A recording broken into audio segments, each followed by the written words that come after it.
ملا رومی کہتے ہیں کہ وہ ایک سیٹ صاحب کا بیٹا تھا، تو پیسے بڑے تھے تو یاروں میں لٹانے لگا. اس کا ابا سمجھاتا تھا پتر تو غلط کر رہا ہے، یہ دوست تیری دولت کی ہے تیرے نہیں. اس نے کہا نہیں ابا میرے ہی ہیں. بڑا سمجھایا پر باز نہ آیا. تو ایک دن باپ نے ارادہ کیا اس کے یہ شاید تجربے سے سمجھے گا. اس نے ایک دن اس کے ساتھ معاذ اللہ ایک کہانی کی.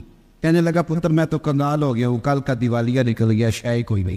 آج تو میرے پاس روٹی کھانے کے پیسے نہیں اور میں نے دوائی بھی کھانی ہے، جا کہیں سے ایک آنا لا کے دیں. اور کرے کیا کہہ رہا ہوں. اس نے کہا پتر دیوالیہ ہو گیا ہوں، کوئی شے نہیں، مہربانی کا ایک آنا کسی دوست سے ادھار لے آ. وہ گیا ایک دوست سے کہا یار ایک آنا دے دو. اس نے دے دیا. دوسرے دن پھر ابا نے کہا غریب لوگ پارک میں صرف پانی لینے جاتے تھے اور امیروں نے گھر میں کنویں کھدوا لیے ہوتے تھے. جو امیر ہوتے تھے ان کے سیل میں خیمہ ہوتا، عورتیں باہر نہ جائیں. ابا جی نے 4 پائی درخت کے نیچے کنویں کے ساتھ بچھائی ہوئی تھی. بیٹا آنا لے کے آیا، ابے نے کنویں پھینک دیا. اگلے دن پھر کہا ایک آنا لاؤ. پھر ایک دوست سے ادھار لایا، اس نے پھر کنویں میں پھینک دیا. اب دوستوں کو نا 2-3 دن میں پتہ چل جاتا ہے کہ پیسے موک گئے. تو میں چونکہ مسافر ہوں تو میں بڑا کچھ سیکھتا ہوں. ایک ٹرک کے پیچھے ایک دفعہ لکھا ہوا تھا کہ پیسے موک گئے تھے درجن روز گئے. یہ بھی ہوتا ہے. اب وہ پیسے ختم ہو گئے، دوستوں کو پتہ چل گیا، کنگال ہو گیا، روز روٹی کون کھلائے. اب وہ دوست جی چرانے لگے، اسے کہہ دو میں گھر نہیں. اب وہ بیچارہ پتہ تھا کہ اب تو یار میرے بات ہی نہیں سنتے. سویرے اٹھا، ابے نے شام کو آنا مانگنا ہے. سارا دن مزدوری کی، چھالے پڑ گئے، کبھی کام پہ گیا نہیں. اب شام کو لا کے ابا جی کے ہاتھ میں ایک آنا تھمایا تو ابا جی نے پھینکا کنویں میں. تو بیٹا چلایا، کہنے لگا ابا آپ کا دماغ تو نہیں جل گیا کہ عجیب آدمی ہو، میں روز آنا لا کے دیتا ہوں کنویں میں پھینک دیتے ہو. اس نے کہا پتر ادھر آ، میں تو کئی دنوں کا پھینک رہا ہوں پر آج تو یہ تکلیف کی ہوئی ہے. کتنے دنوں کا پھینک رہا ہوں؟ اس نے کہا تکلیف اس لیے ہوئی ہے کہ پہلے میں ادھار کے لاتا تھا، آج مزدوری کے ہیں. اس نے کہا بس پتر یہی سمجھانا تھا سیدھے سے لا. جب تیرا میں نے مزدوری کا ایک کانا ضائع کیا تو تجھے تکلیف ہوئی ہے، تو میری محنت کے تو روز ہی ضائع کرتا ہے تو مجھے بھی تکلیف ہوئی. سمجھ لیں اس بات کو. یہ بات لکھ کے ملا رومی کہتے ہیں یہ جو تو نماز نہیں نہ پڑھتا تو حضرت بلال کی محنت ضائع کر. یہ جو تو نماز نہیں نہ پڑھتا یہ تو جناب صدیق اکبر کی کوشش کو ضائع کرتا ہے. تو نے قدر ہی نہیں کی، اگر تو نے سمجھا ہی نہیں کہ کتنی محنت کی. وہ کہتے ہیں اگر دین کی قدر پوچھنی ہو نا تو کبھی مدینے جا اور سیدہ فاطمہ الزہرا کی قبر پہ کھڑے ہو کے پوچھ دین کتنا قیمتی ہے. پھر تو کبھی بھی نہیں کہے گا کہ مجھے ٹائم نہیں ملتا نماز کے. پھر تجھے سمجھ آئے. تو پیغام کو جب ایک امام صاحب، مسلم شریف کی حدیث ہے کہ امام صاحب نا لمبی نماز پڑھاتے. کچھ لوگوں نے نبی پاک علیہ السلام سے بارگاہ میں شکایت کی کہ حضور یہ لمبی نماز پڑھاتا ہے. تو سرکار دو عالم علیہ السلام نے جلال فرمایا. لفظ پتہ کیا ہے؟ حضور فرمانے لگے میں لوگوں کو دین کے قریب کرتا ہوں، تو دور کرتا ہے. اکیلے پڑھنی ہو تو مرضی کر، لیکن جب لوگوں کو پڑھانی ہو تو پھر تو معتدل رہ کے نماز پڑھا، اعتدال میں رہ. یہی کام پھر ہر دور میں ہمارے اولیاء نے کیا. دین ایک ہی ہے، کوئی نئی بات کسی صوفی نے نہیں کی. دور آیا حضرت عمر بن عبدالعزیز کا تو انہوں نے پھر کھل کے نبی پاک کے دین کو اس دور کے تقاضوں کے مطابق کام کیا. لوگوں کو پھر خلفائے راشدین کا زمانہ یاد آیا. اس کے بعد دور آیا امام اعظم ابو حنیفہ کا.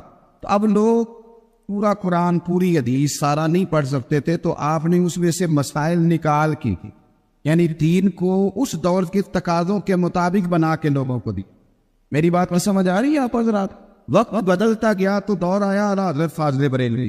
دین وہی، پیغام وہی، باتیں. اب چونکہ یہاں وقت اور آ گیا تھا تو اب حضرت نے 1000 کتاب لکھی اور دین کو دیکھیں نا. مسلم کی حدیث ہے، نبی پاک علیہ السلام نے فرمایا جب زمین کو اللہ نے پیدا کیا تو کانپنے لگی تو رب نے نا پہاڑوں کو میخے بنا کے، قلعے بنا زمین میں لگا تو پھر زمین ٹھہر گئی.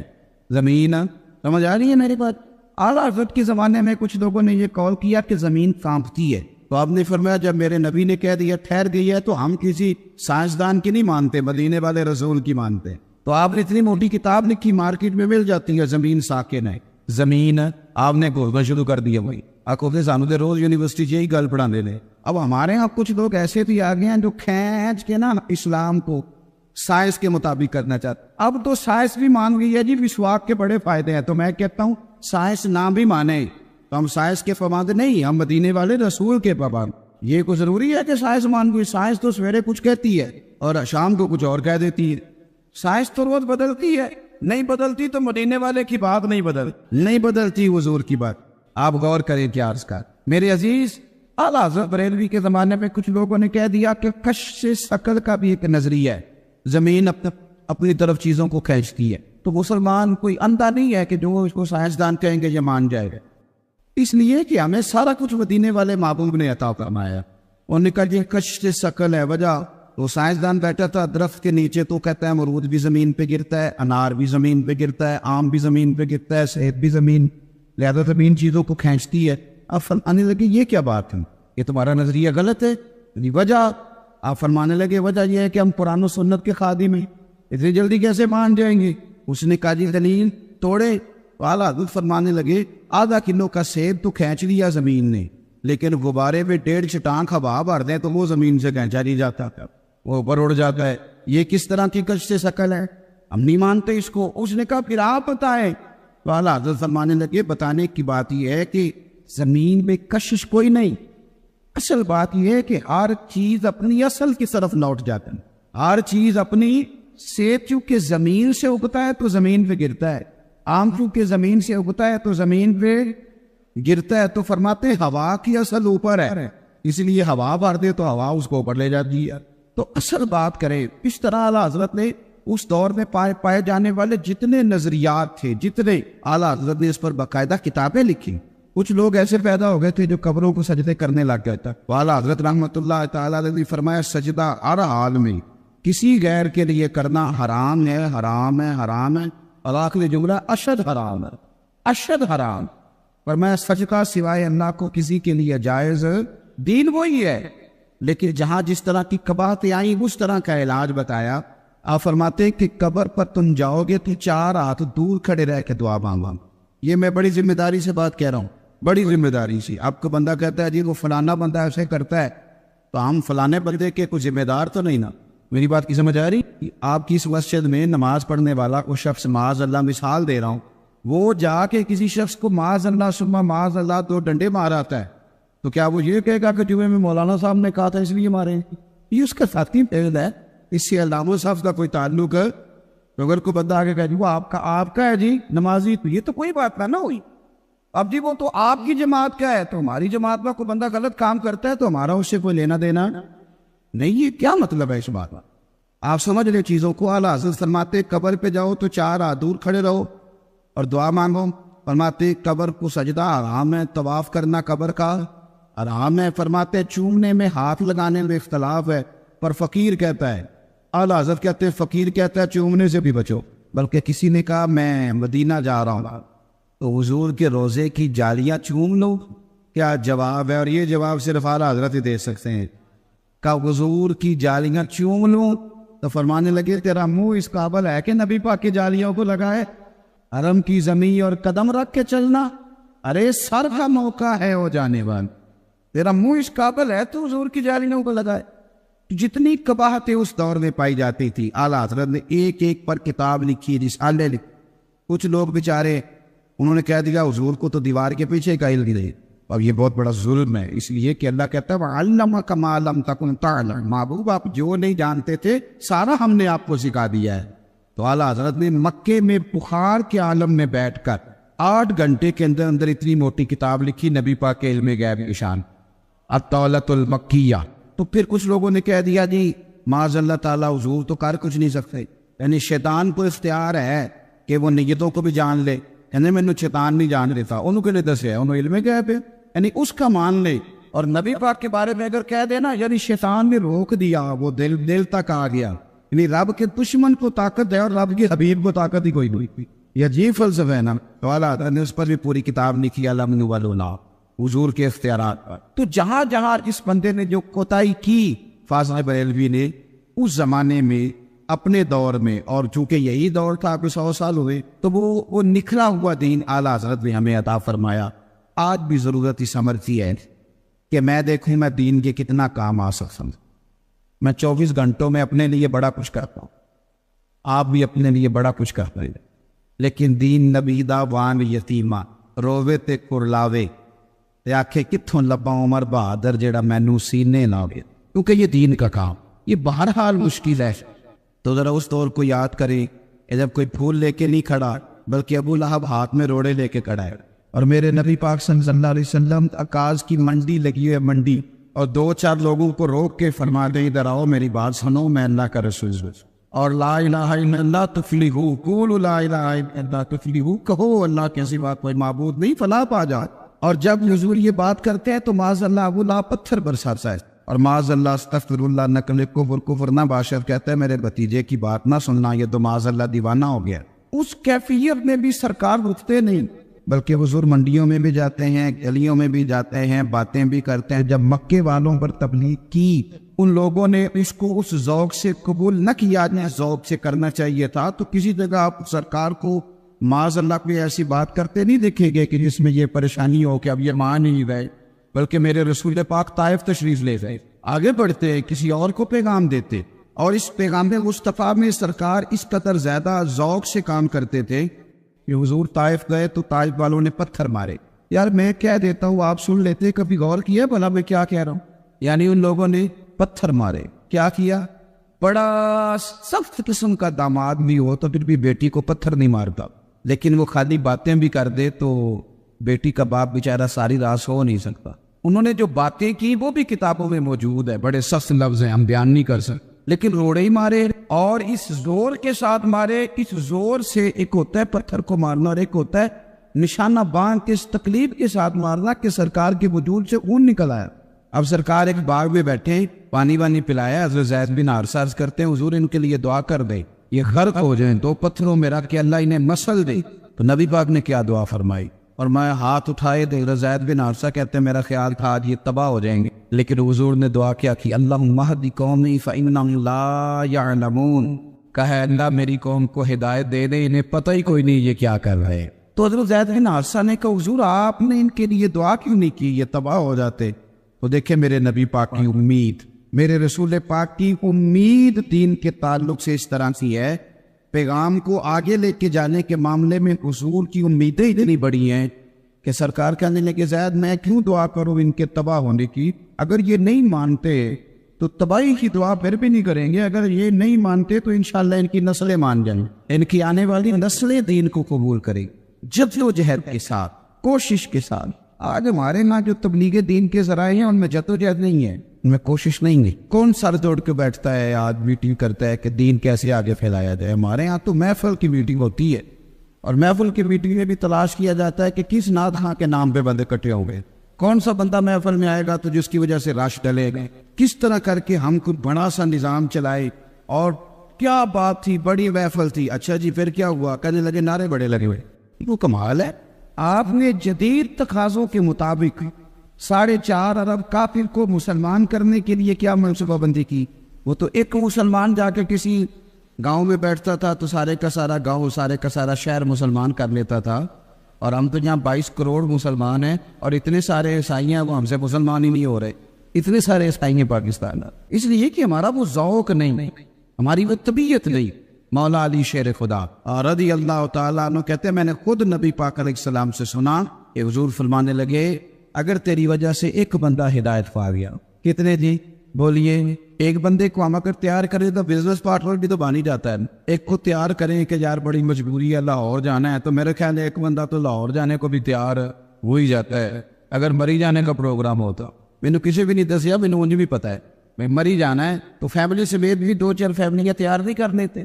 لیکن عجیب فلسفہ ہے نا، یعنی فیملی سمیت اس کا 60,000 خرچ آئے گا، وہ تیار ہے، لیکن عجیب بات ہے نا، ہر جگہ جانے کو بندہ ہم تیار کر لیتے ہیں، مسجد جانے کے لیے بندہ تیار ہی نہیں ہوتا ہم سے، چل مسجد چلیں، لیکن وہ دعوت اب اس طرح دیتے ہیں کہ وہ نہ ہی جائے تو اچھا ہے، اور پڑھ لے کر نماز کبھی، چل نہ پڑھ تو اپنی قبریں جانا ہے تو میں اپنی قبریں جانا ہے۔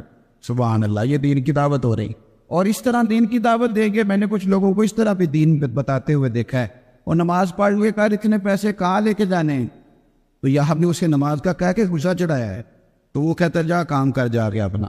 یہ طریقہ ہے ہمارے اسلاف فرمایا کرتے تھے، لوگ اپنے حق میں جلدی قائل کر لیتے، کسی بندے نے اپنے حق میں قائل کرنا ہو نا، کسی سے 50,000 ادھار لینا ہو تو ٹیلی فون کرتا ہے بھائی جان کدھر ہو، تو وہ کہتے ہیں میں ذرا کام سے آیا ہوں، آپ کام بتائیے، کہتا نہیں ٹیلی فون والی بات نہیں، مجھے ملیں، پر اس کو رات کو ملتا ہے، پھر اس درد سے مجبوری بتاتا ہے کہ شاید وہ سامنے والا بھی روئی بڑے بیچارہ، پھر وعدہ کرتا ہے کہ وقت پہ لوٹا دوں۔ یعنی اپنے حق میں قائل کرنا ہو تو اسے 100 طریقے آتے ہیں، اور اگر رب رسول کی حق میں قائل کرنا ہو تو پھر اسے حکمت ہی نہیں آتی، پھر اسے کہتا ہے میں پڑھا لکھا ہی نہیں، میں سیاںا ہی نہیں، مجھے پتہ ہی کوئی نہیں، میں کتابیں نہیں جانتا۔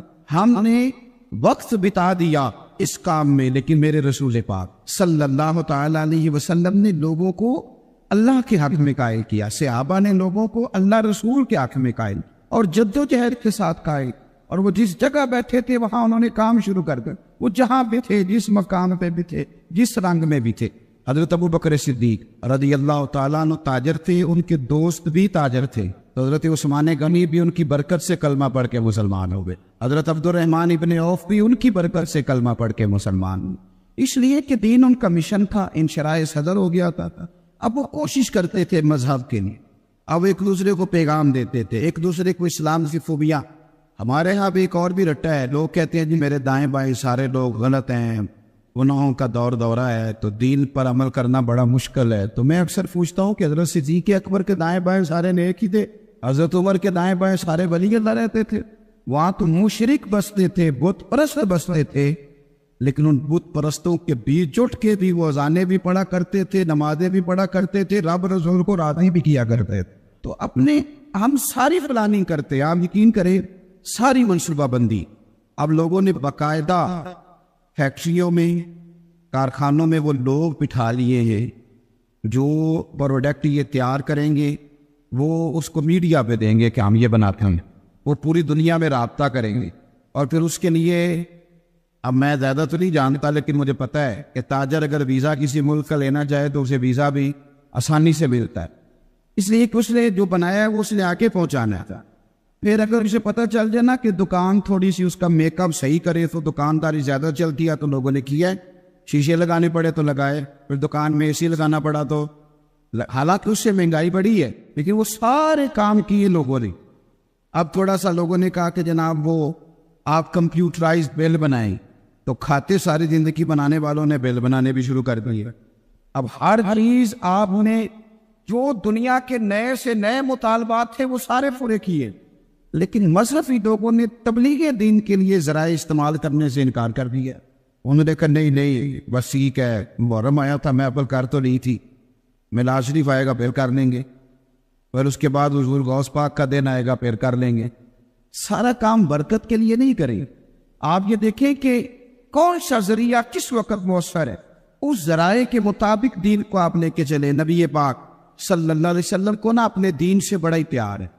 حضور نا آپ پڑھے کبھی بخاری شریف اور جس طرح میں بات کر رہا ہوں، جہاں میں آپ کو لے جانا چاہ رہا ہوں وہاں جانے کی کوشش کریں۔ حضرت عائشہ صدیقہ کہتی ہے کہ جس نے بڑی بھی تکلیف دی نبی پاک نے کبھی اس پر غصہ نہیں کیا، یعنی حضور کی بیٹی سیدہ زینب کو تکلیف دینے والا بندہ بھی آیا چہرے پہ نقاب ڈال کے، تو کہا حضور مجھے بھی معاف کر دیں گے؟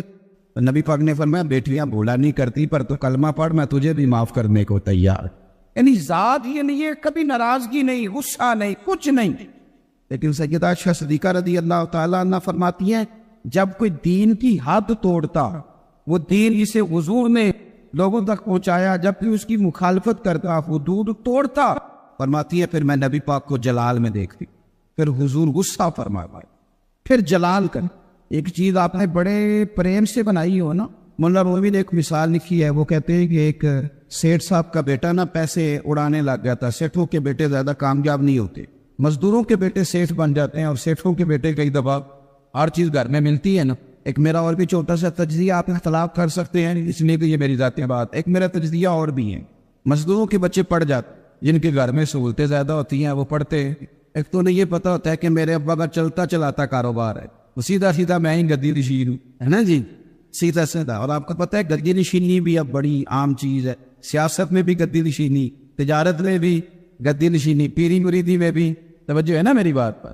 ایک شخص نے ایک دفعہ بڑی اچھی بات کی، اس نے کہا کہ پائلٹ کبھی مر جائے نا تو اس کا بیٹا بڑا سیانا بھی ہو پر پائلٹ نہ ہو، تو ساری دنیا میں کہنا اسے بٹھا دو، تھوڑا سا جہاز چلائے گا۔ تو لوگ اسے بٹھاتے اور کہتے ہیں 25 سال جہاز چلایا، تو یہ بہن کے دیو تھوڑا جہا، کہتے تجھے مردہ اس کو بیٹھنے نہیں دیتے۔ لیکن مولانا کا بیٹا جس طرح کا بھی ہوا، پیر صاحب کا بیٹا چلن دیو، کشتی ڈبوئے گا ہی نا، آپ نے جو تیرنا آئے گا باہر بھی گلائے گا۔ یہ کیا تماشا؟ ہم نیک نظر آنا چاہتے ہیں، نیک بننا نہیں چاہتے۔ ہم نیک نظر آنا چاہتے، نتیجہ کیا نکلتا ہے؟ کہ کچھ عرصے کے بعد پتہ چل جاتا ہے بندہ کس لیول کا نیک ہے، کیا معیار ہے اس کی نیکیوں کا. جب بندہ بہت زیادہ غافل ہو جاتا ہے پھر اعلانیہ گناہ کرنے لگتا ہے. ایک گناہ پھر اس کا اظہار گناہ. ایک بندہ حدیث پاک میں آتا ہے، ایک بندہ رات کو کوئی غلطی کرتا ہے، اللہ تعالیٰ اس پہ پردہ ڈال دیتا ہے، لیکن وہ سویرے خود لوگوں کو بتاتا پھرتا ہے میں نے یہ کیا، میں نے یہ کیا. جب آپ اظہار گناہ کرتے ہیں نا تو سامنے والا بھی دلیر ہوتا ہے، کہتا ہے اس نے کیا میں کر لوں گا تو پھر کیا ہوا. ہمارے علماء نے لکھا ہے کسی کی نماز قضا ہو جائے تو کسی کو بتائے نہ، قضا پڑھ ڈالے، اس کا جگہ جگہ ذکر نہ کریں. جب آپ کہیں گے نا میری قضا ہو گئی تو آپ کے ساتھ رہنے والا بچہ دوست سمجھے گا یار اس کی قضا ہو گئی یا تو میری بھی ہو جائے گی تو کیا ہو. گناہ کرنا بھی گناہ ہے اور گناہ کا اظہار بھی گناہ ہے. نبی اکرم صلی اللہ تعالیٰ علیہ وآلہ وسلم نے ارشاد فرمایا میری ساری امت کو معافی مل جائے گی سوائے ان لوگوں کے جو اعلانیہ گناہ کرتے. یہ بخاری مسلم دونوں میں حدیث موجود ہے. جو اعلانیہ گناہ، جنہوں نے خود ساری دنیا کو گواہ بنا لیا میں نے یہ بھی جرم کیا، یہ بھی کیا، یہ بھی کیا، یہ بھی کیا، خود انہوں نے لوگوں کے بہت بڑے غافل آدمی کی علامت ہے کہ گناہ کرے اور پھر اوپر سے اعلانیہ گناہ کرے، اتنا بڑا جرم کرے. پھر چوتھی علامت اگر ہم دیکھنا چاہیں کہ ہم غافل تو نہیں، تو غافل بندے کی چوتھی علامت یہ ہوتی ہے کہ وہ فضول کاموں میں وقت بڑا ضائع کرتا ہے. فضولیات میں ادھر بیٹھے ہیں ادھر بیٹھے ہیں، یہاں گپ شپ ہو رہی ہے، وہاں موبائل دیکھا جا رہا ہے، پھر کچھ ٹائم ملا ہے تو پھر کہیں دور دراز کسی ہوٹل پہ کھانا کھانے چلے گئے، پھر کچھ ٹائم ملا تو چلو نکلتے ہیں ذرا کوئی ہفتہ سیر کر آتے، یہاں گپ شپ ہے، فلاں کو ڈسکس کر لیتے ہیں، فلاں کے بارے میں بات کر لیتے ہیں، سیاسی تبصرے کر لیتے ہیں، یہ تھوڑی گفتگو ہو جاتی، چلے محلے داروں پہ تبصرہ شروع کرتے ہیں، کون روٹی زیادہ کھا رہا ہے اور کس کے پاس پیسے زیادہ آ گئے، چلو جا کے پتہ کرتے ہیں. حالانکہ یہ پتہ نہیں کرنا چاہیے تھا، پتہ تو اس کا کرنا چاہیے تھا جو بیچارہ کل سے بھوکا ہے. خبر تو اس کی رکھنی چاہیے تھی جس بیچارے کے گھر میں بچوں کے لیے پہننے کو کپڑے موجود نہیں ہیں.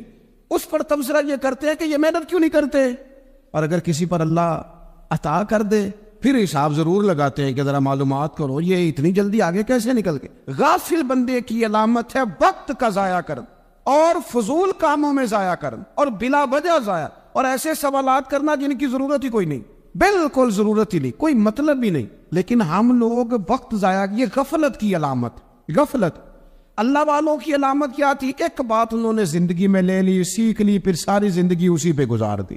ان کا ارادہ تھا نا کشکول سیدھا کیا. کچھ لوگ ساری زندگی لیکچر قبول لے کے سن کے پھر بھی سمجھنے کو تیار. یہ غافل دل کی علامت ہے. اس لیے نبی پاک صلی اللہ تعالی علیہ وسلم نے فرمایا دو نعمتیں ایسی ہیں جن میں اکثر لوگ غفلت میں ہیں، ایک صحت اور دوسری فراغت. لوگ بلا وجہ وقت ضائع کرتے ہیں. اللہ نے صحت دی ہے کسی خیر کے کام میں لگائیں. اگر آپ کے پاس فارغ وقت ہے تو قرآن پاک کو یاد کریں، ترجمہ اور تفسیر سے پڑھیں، محبوب پاک علیہ السلام کی احادیث کو یاد کریں، اللہ والوں کی باتیں سنیں. وقت ملے تو عبادات میں لگائیں، نوافل میں لگائیں، تلاوت میں لگائیں، ذکر اذکار میں لگائیں، اور پھر اللہ مزید توفیق عطا کرے تو کسی کے بھلے میں وقت لگائیں. گلی سے کوئی کانٹا اٹھائیں، کوئی روڑا اٹھائیں، کوئی کسی کی مدد کریں. لیکن یہ غافل ہونے کی علامت ہے کہ اپنے وقت کو ضائع کرنا. اور پھر اسی طرح غفلت کی پانچویں علامت یہ ہے کہ اگر بندے کو دنیا سے پورا پیار ہو جائے، یعنی شب قدر میں بھی آ کے کہتا ہے یا اللہ کبھی پیسے دے دینا، شب برات والے دن بھی کہتا ہے کہ مالک اگر کبھی کوئی ایسا سبب لگ جائے نا، یعنی بیت اللہ شریف کے سامنے کھڑے ہو کے بھی اگر اس نے مال ہی مانگنا ہے وہاں بھی اس نے یہی سوال کرنا ہے، اوپر دنیا اتنی غالب آ جائے تو یہ غافل ہونے کی علامت. دنیا ضرورت ہے، مقصد نہیں ہے. دنیا کی حاجت ہے، مقصد نہیں ہے، یہ مقصود نہیں. اور جب لوگ فقط دنیا کے مال کو، دولت کو، نبی پاک علیہ السلام نے فرمایا وہ لعنتی ہے جو درہم اور دینار کا بندہ بن گیا ہے، پیسوں کا بندہ بن گیا ہے. مل جائے تو خوش ہوتا ہے، نہ ملے تو تکلیف میں آ جاتا ہے. یہ غافل بندے کی علامت. مومن تو وہ ہوتا ہے کہ دولت رزق حلال ضرور کماتا ہے تاکہ کسی کے آگے ہاتھ نہ پھیلانا پڑے، کوشش ضرور کرتا ہے، پر دنیا کو جیب میں جگہ دیتا ہے، دل میں نہیں دیتا. اس کی جگہ جہاں ہے اسے وہاں رکھتا ہے، اسے دل میں جگہ. دل تو ایک ہے، اس میں رب رسول کو بسائیں گے یا کسی اور کو بسائیں. تو حب دنیا یہ غافل ہونے کی بہت بڑی علامت ہے. پھر اسی طرح جو بندہ رب کریم کو جانتا نہیں نا وہ بھی غافل ہو جاتا ہے.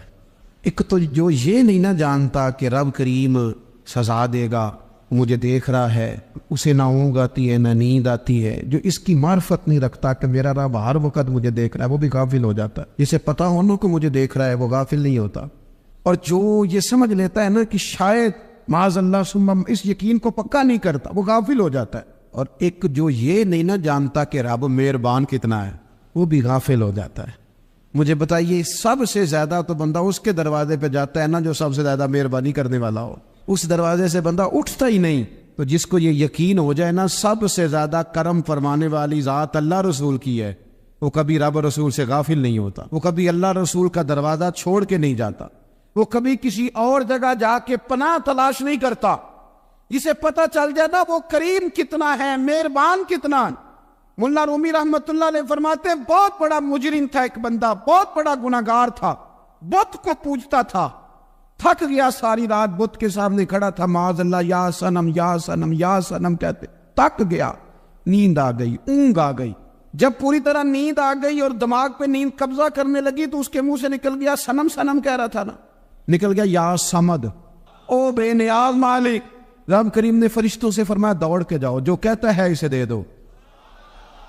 فرشتے کہنے لگے مالک تو بت کو پکار رہا تھا، اس نے تو غلطی سے نام لیا ہے۔ فرمایا مجھے نہیں پتا، لیکن دیکھو نا اس نے مجھے پکارا تو ہے نا، کتنی دیر سے جھوٹے کو پکار رہا تھا، اس کا معاملہ حل نہیں ہوا، اب اگر سچے کو پکارنے پہ بھی حل نہ ہوا تو فرق کیا رہ جائے گا؟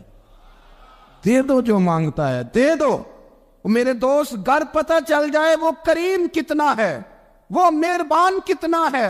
میرے رسول پاک علیہ الصلوۃ والسلام نے تو فرمایا تیری آنکھ سے اگر اس کے خوف سے اتنا آنسو بھی نکل گیا جتنا مچھر کا پر ہوتا ہے، تو جس طرح بھینس کے تھنوں سے نکلا ہوا دودھ واپس تھنوں میں نہیں نہ جاتا، جو اتنا بھی روئے نہ روئے اللہ کے خوف سے، وہ بندہ دوزخ میں نہیں جائے گا۔ تھوڑی دیر کے لیے ڈر جائے اپنے رب سے، آئے تو صحیح۔ عدم معرفت غفلت پیدا کرتی ہے، تو آ تو صحیح، وہ تو کریم ہی بڑا ہے، وہ تو مہربان ہی بڑا ہے۔ حضرت زنیرہ رضی اللہ تعالیٰ عنہ حضور کی صحابیہ ہیں، ایام جو مکے کے تھے مسلمانوں پر بڑی آزمائش کے تھے، انہیں بڑا مارا کفار نے، اتنا مارا کہ ان کی بینائی چلی گئی، نظر آنا بند ہو گیا۔ کافروں کی عورتوں نے تانا دیا کہ تو نے ہمارے بت چھوڑے ہیں نا، تو دیکھنا تیری بینائی چلی گئی۔ تو جناب زنیرہ اللہ پہ بھروسہ، توکل، معرفت الہی کا جذبہ، اٹھ کے کھڑی ہو کہنے لگی چپ کرو، تمہارے جھوٹے بت کیا کر سکتے ہیں، میرا رب چاہے تو صبح جب میں اٹھوں تو میری آنکھیں روشن ہو، اگر کریم کرم کر دے۔ لوگ کہتے واقعی ایسا ہوا، جب وہ سویرے اٹھی تو اللہ نے ان کی روشنی واپس کر دی۔ تجھے پتہ چل جانا وہ مہربان کتنا ہے۔ وہ ایک بزرگ تھے تو ان سے کسی نے کہہ دیا کہ اگر آپ کا حساب آپ کے ماں باپ کے ذمہ ہو جائے تو پھر کیسا، پوچھنے کے لیے قیامت میں اگر ماں باپ حساب لیں تو پھر کیسا۔ تو بڑے سیانے لوگ تھے جو دل والے تھے، کہنے لگے نہیں، رب کریم ہی ٹھیک ہے، اس لیے کہ وہ ماں باپ سے کہیں بڑھ کر پیار کرنے والا۔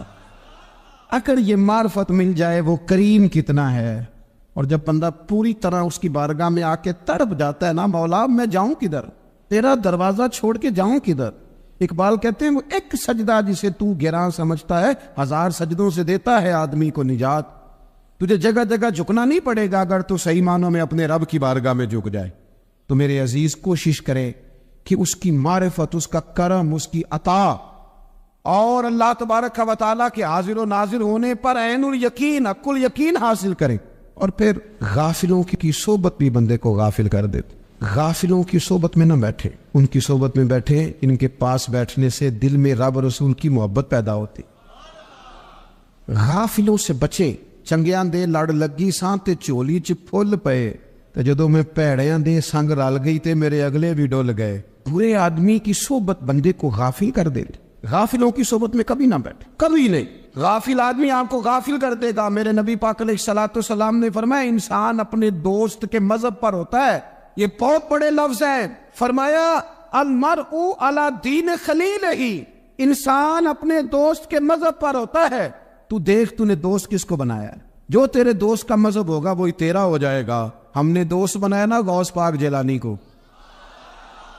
ہم نے یاری لگائی ہے نا داتا علی اجمیری سے، ہماری نسبت ہے نا معین الدین اجمیری سے، ہمارا تعلق ہے نا بہاؤالدین زکریا ملتانی سے، ہمارا رشتہ ہے نا حضرت مجدد الفسانی سے، ہم ماننے والے ہیں نا اعلیٰ حضرت بریلوی کے، ہمارا تعلق ہے کبھی جماعت علی سے کبھی مہر علی سے، ہمارا ان سے تعلق ہے تو صبح شام ہماری زبان پہ رہتا ہے بالغ العلا بکمال کشفت تجا بجمال حسنت جمیع خصال صلو علیہ وآلہ، ان سے تعلق جڑا ہے نا تو کئی دفعہ تنہائیاں تڑپا دیتی ہیں اور تڑپ کے کہتے اج سکھ متران دی ودیری، اج سکھ متران دی، سکھ کہتے ہیں اڈیق کو، متر کہتے ہیں محبوب کو، اج سکھ متران دی ودیری ہے، اے کیوں دلڑی اداس گھنیری ہے،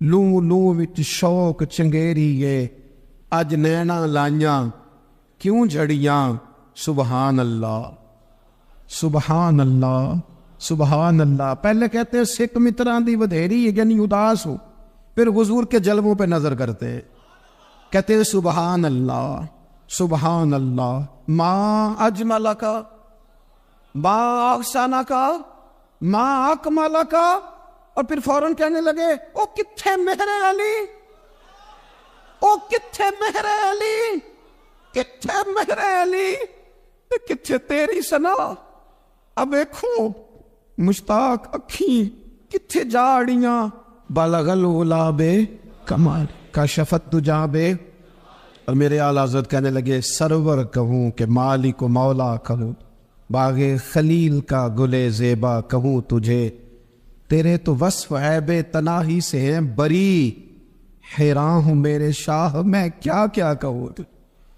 غافل آدمی کی علامت ہے برے لوگوں کی صحبت میں، خبردار ان کے پاس نہ بیٹھنا جن کے پاس بیٹھنے سے تمہارے دلوں میں اولیاء اللہ اللہ کے بندوں کی عداوت پیدا ہو، خبردار خبردار ان کے پاس نہ بیٹھنا جن کے پاس بیٹھنے سے تمہارے دلوں میں حضور کی اولاد پاک کے بارے میں شک پیدا ہو، خبردار اس شخص کے پاس نہ بیٹھنا جو امام حسین ابن علی کے بارے میں کوئی کمزور بات کرتا ہو، بچنا، خبردار اس سے بچنا جو حضور کے صحابہ کے بارے میں بات کرے، بچنا اس سے۔ جو سیدنا ابو بکر صدیق کے بارے میں کوئی دیکھو کیا مقدر ہے صدیق و فاروق کے، جن کے گھر ہی رحمتوں کے خزینے میں، بھلا کیا کہا نبی پاک، حضور نے فرمایا میرے اوپر جس نے نیکی کی تھی بدلہ دے دیا ہے، یہ جو میرے ابو بکر صدیق ہے نا ان کو میں اللہ کی بارگاہ میں لے جاؤں گا، کہوں گا مالک تو ہی بدلہ عطا فرما۔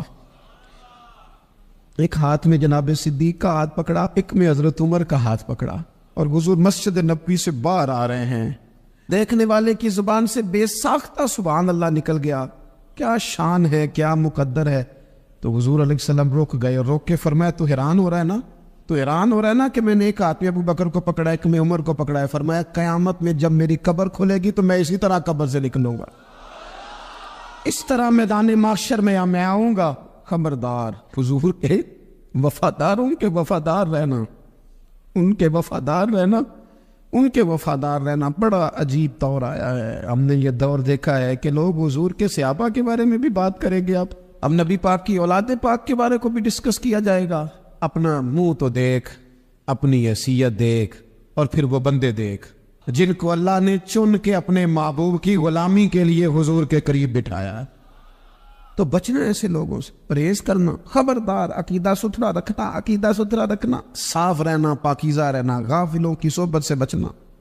بڑا ڈرتے ہیں اللہ سے، دعائیں مانگتے ہیں یا اللہ نسلوں میں بھی وہی بندے پیدا فرما جو عقیدے پکے رکھنے والے ہیں، وہ بندے پیدا فرما ہماری نسلوں میں۔ ایک وہ بندہ بھی غافل ہو جاتا ہے جو امیدیں لمبی لگا لیتا ہے، جن کے منصوبوں میں دولت بھی ہوتی ہے، گھر بھی ہوتا ہے، اولاد کا بڑا ہونا بھی ہوتا ہے، پوتے پوتیاں نواسے نواسیاں دیکھنا بھی ہوتا ہے، یہاں بھی گھر وہاں بھی گھر، یہ سیر، یہ سارا کچھ ہوتا ہے، لیکن رب کی بارگاہ میں پیش ہونا جن کے پیش نظر نہیں ہوتا، لمبی امیدیں۔ حضرت مولا علی شیر خدا فرمایا کرتے تھے میں تم پر دو باتوں کا خوف کھاتا ہوں، جو ڈر آتا ہے، ایک یہ کہ تم خواہش کی پیروی کرو گے، جو نفس کی خواہش ہوگی اس کے پیچھے لگ جاؤ گے، اور ایک کہ تم لمبی لمبی امیدیں باندھو گے، اتنے سال جینا ہے، اتنے 100 سال جینا، یہ کرنا ہے وہ کرنا ہے۔ منصوبہ بندی کریں مستقبل کے لیے، وہ بری نہیں، لیکن تیاری رکھیں، اس بات کا بھی خیال رکھیں کہ اللہ کی بارگاہ میں حاضر ہونا۔ یہ غفلت کی چیزیں ہیں جو بندے کو غافل کر دیتی ہیں، جو لوگ اللہ کا ذکر نہیں کرتے وہ بھی غافل ہو جاتے ہیں، اور جو فضول باتیں زیادہ کرتے ہیں نا، ہنستے زیادہ، فَلْيَضْحَكُوا قَلِيلًا وَلْيَبْكُوا كَثِيرًا، قرآن کہتا ہے زیادہ رویا کرو، کم ہنسا کرو۔ نبی پاک علیہ الصلوۃ والسلام سے پوچھا تھا حضرت عقبہ بن عامر نے کہ یا رسول اللہ نجات کس چیز میں ہے؟ تو نبی پاک علیہ الصلوۃ والسلام نے فرمایا ایک تو اپنی زبان قابو میں رکھو، دوسرا فرمایا اپنے گھر میں ٹھہرے رہو، تمہارا گھر تمہارے لیے کافی ہو، فضول نہ نکلو گھر سے، اور تیسرا فرمایا اپنی خطاؤں پہ رویا کرو۔ کثرت کلام اور فضول کلام اور بلا وجہ یہ بندے کو غافل کرتا ہے، دل کو سخت کرتا ہے۔ یہ چند چیزیں ہیں جو انسان کو غفلت میں ڈالتی۔ اپنے آپ کو ان چیزوں سے بچائیں اور غفلت کو توڑیں۔ آپ کے ذمے، میرے ذمے جو حقوق العباد ہیں ان کا پتہ کریں، جو اللہ رسول کے حقوق ہیں ان کی خبر دیکھیں، ہماری جو ذمہ داریاں ہیں ہم کس طرح انجام دے رہے ہیں اس پر توجہ کریں، اپنے معاملات کو ٹھیک کریں۔ ہم انسان ہیں، کوتاہیاں تو رہ جائیں گی، لیکن جب کوشش کریں گے تو پھر رب تعالیٰ مدد بھی فرمائے گا۔ ایک بات اور کرنی ہے، ایک تو میں نے عرض کیا غفلت کو توڑنا، ایک دوسری بات قرآن مجید کا ایک سبق اور، جب غفلت توڑنی ہے تو پھر لازمی طور پر ایک کام کرنا پڑے گا۔ میں نے یہ عرض کیا تھا کہ پلاننگ نہیں کرنی، فیصلہ کرنا ہے۔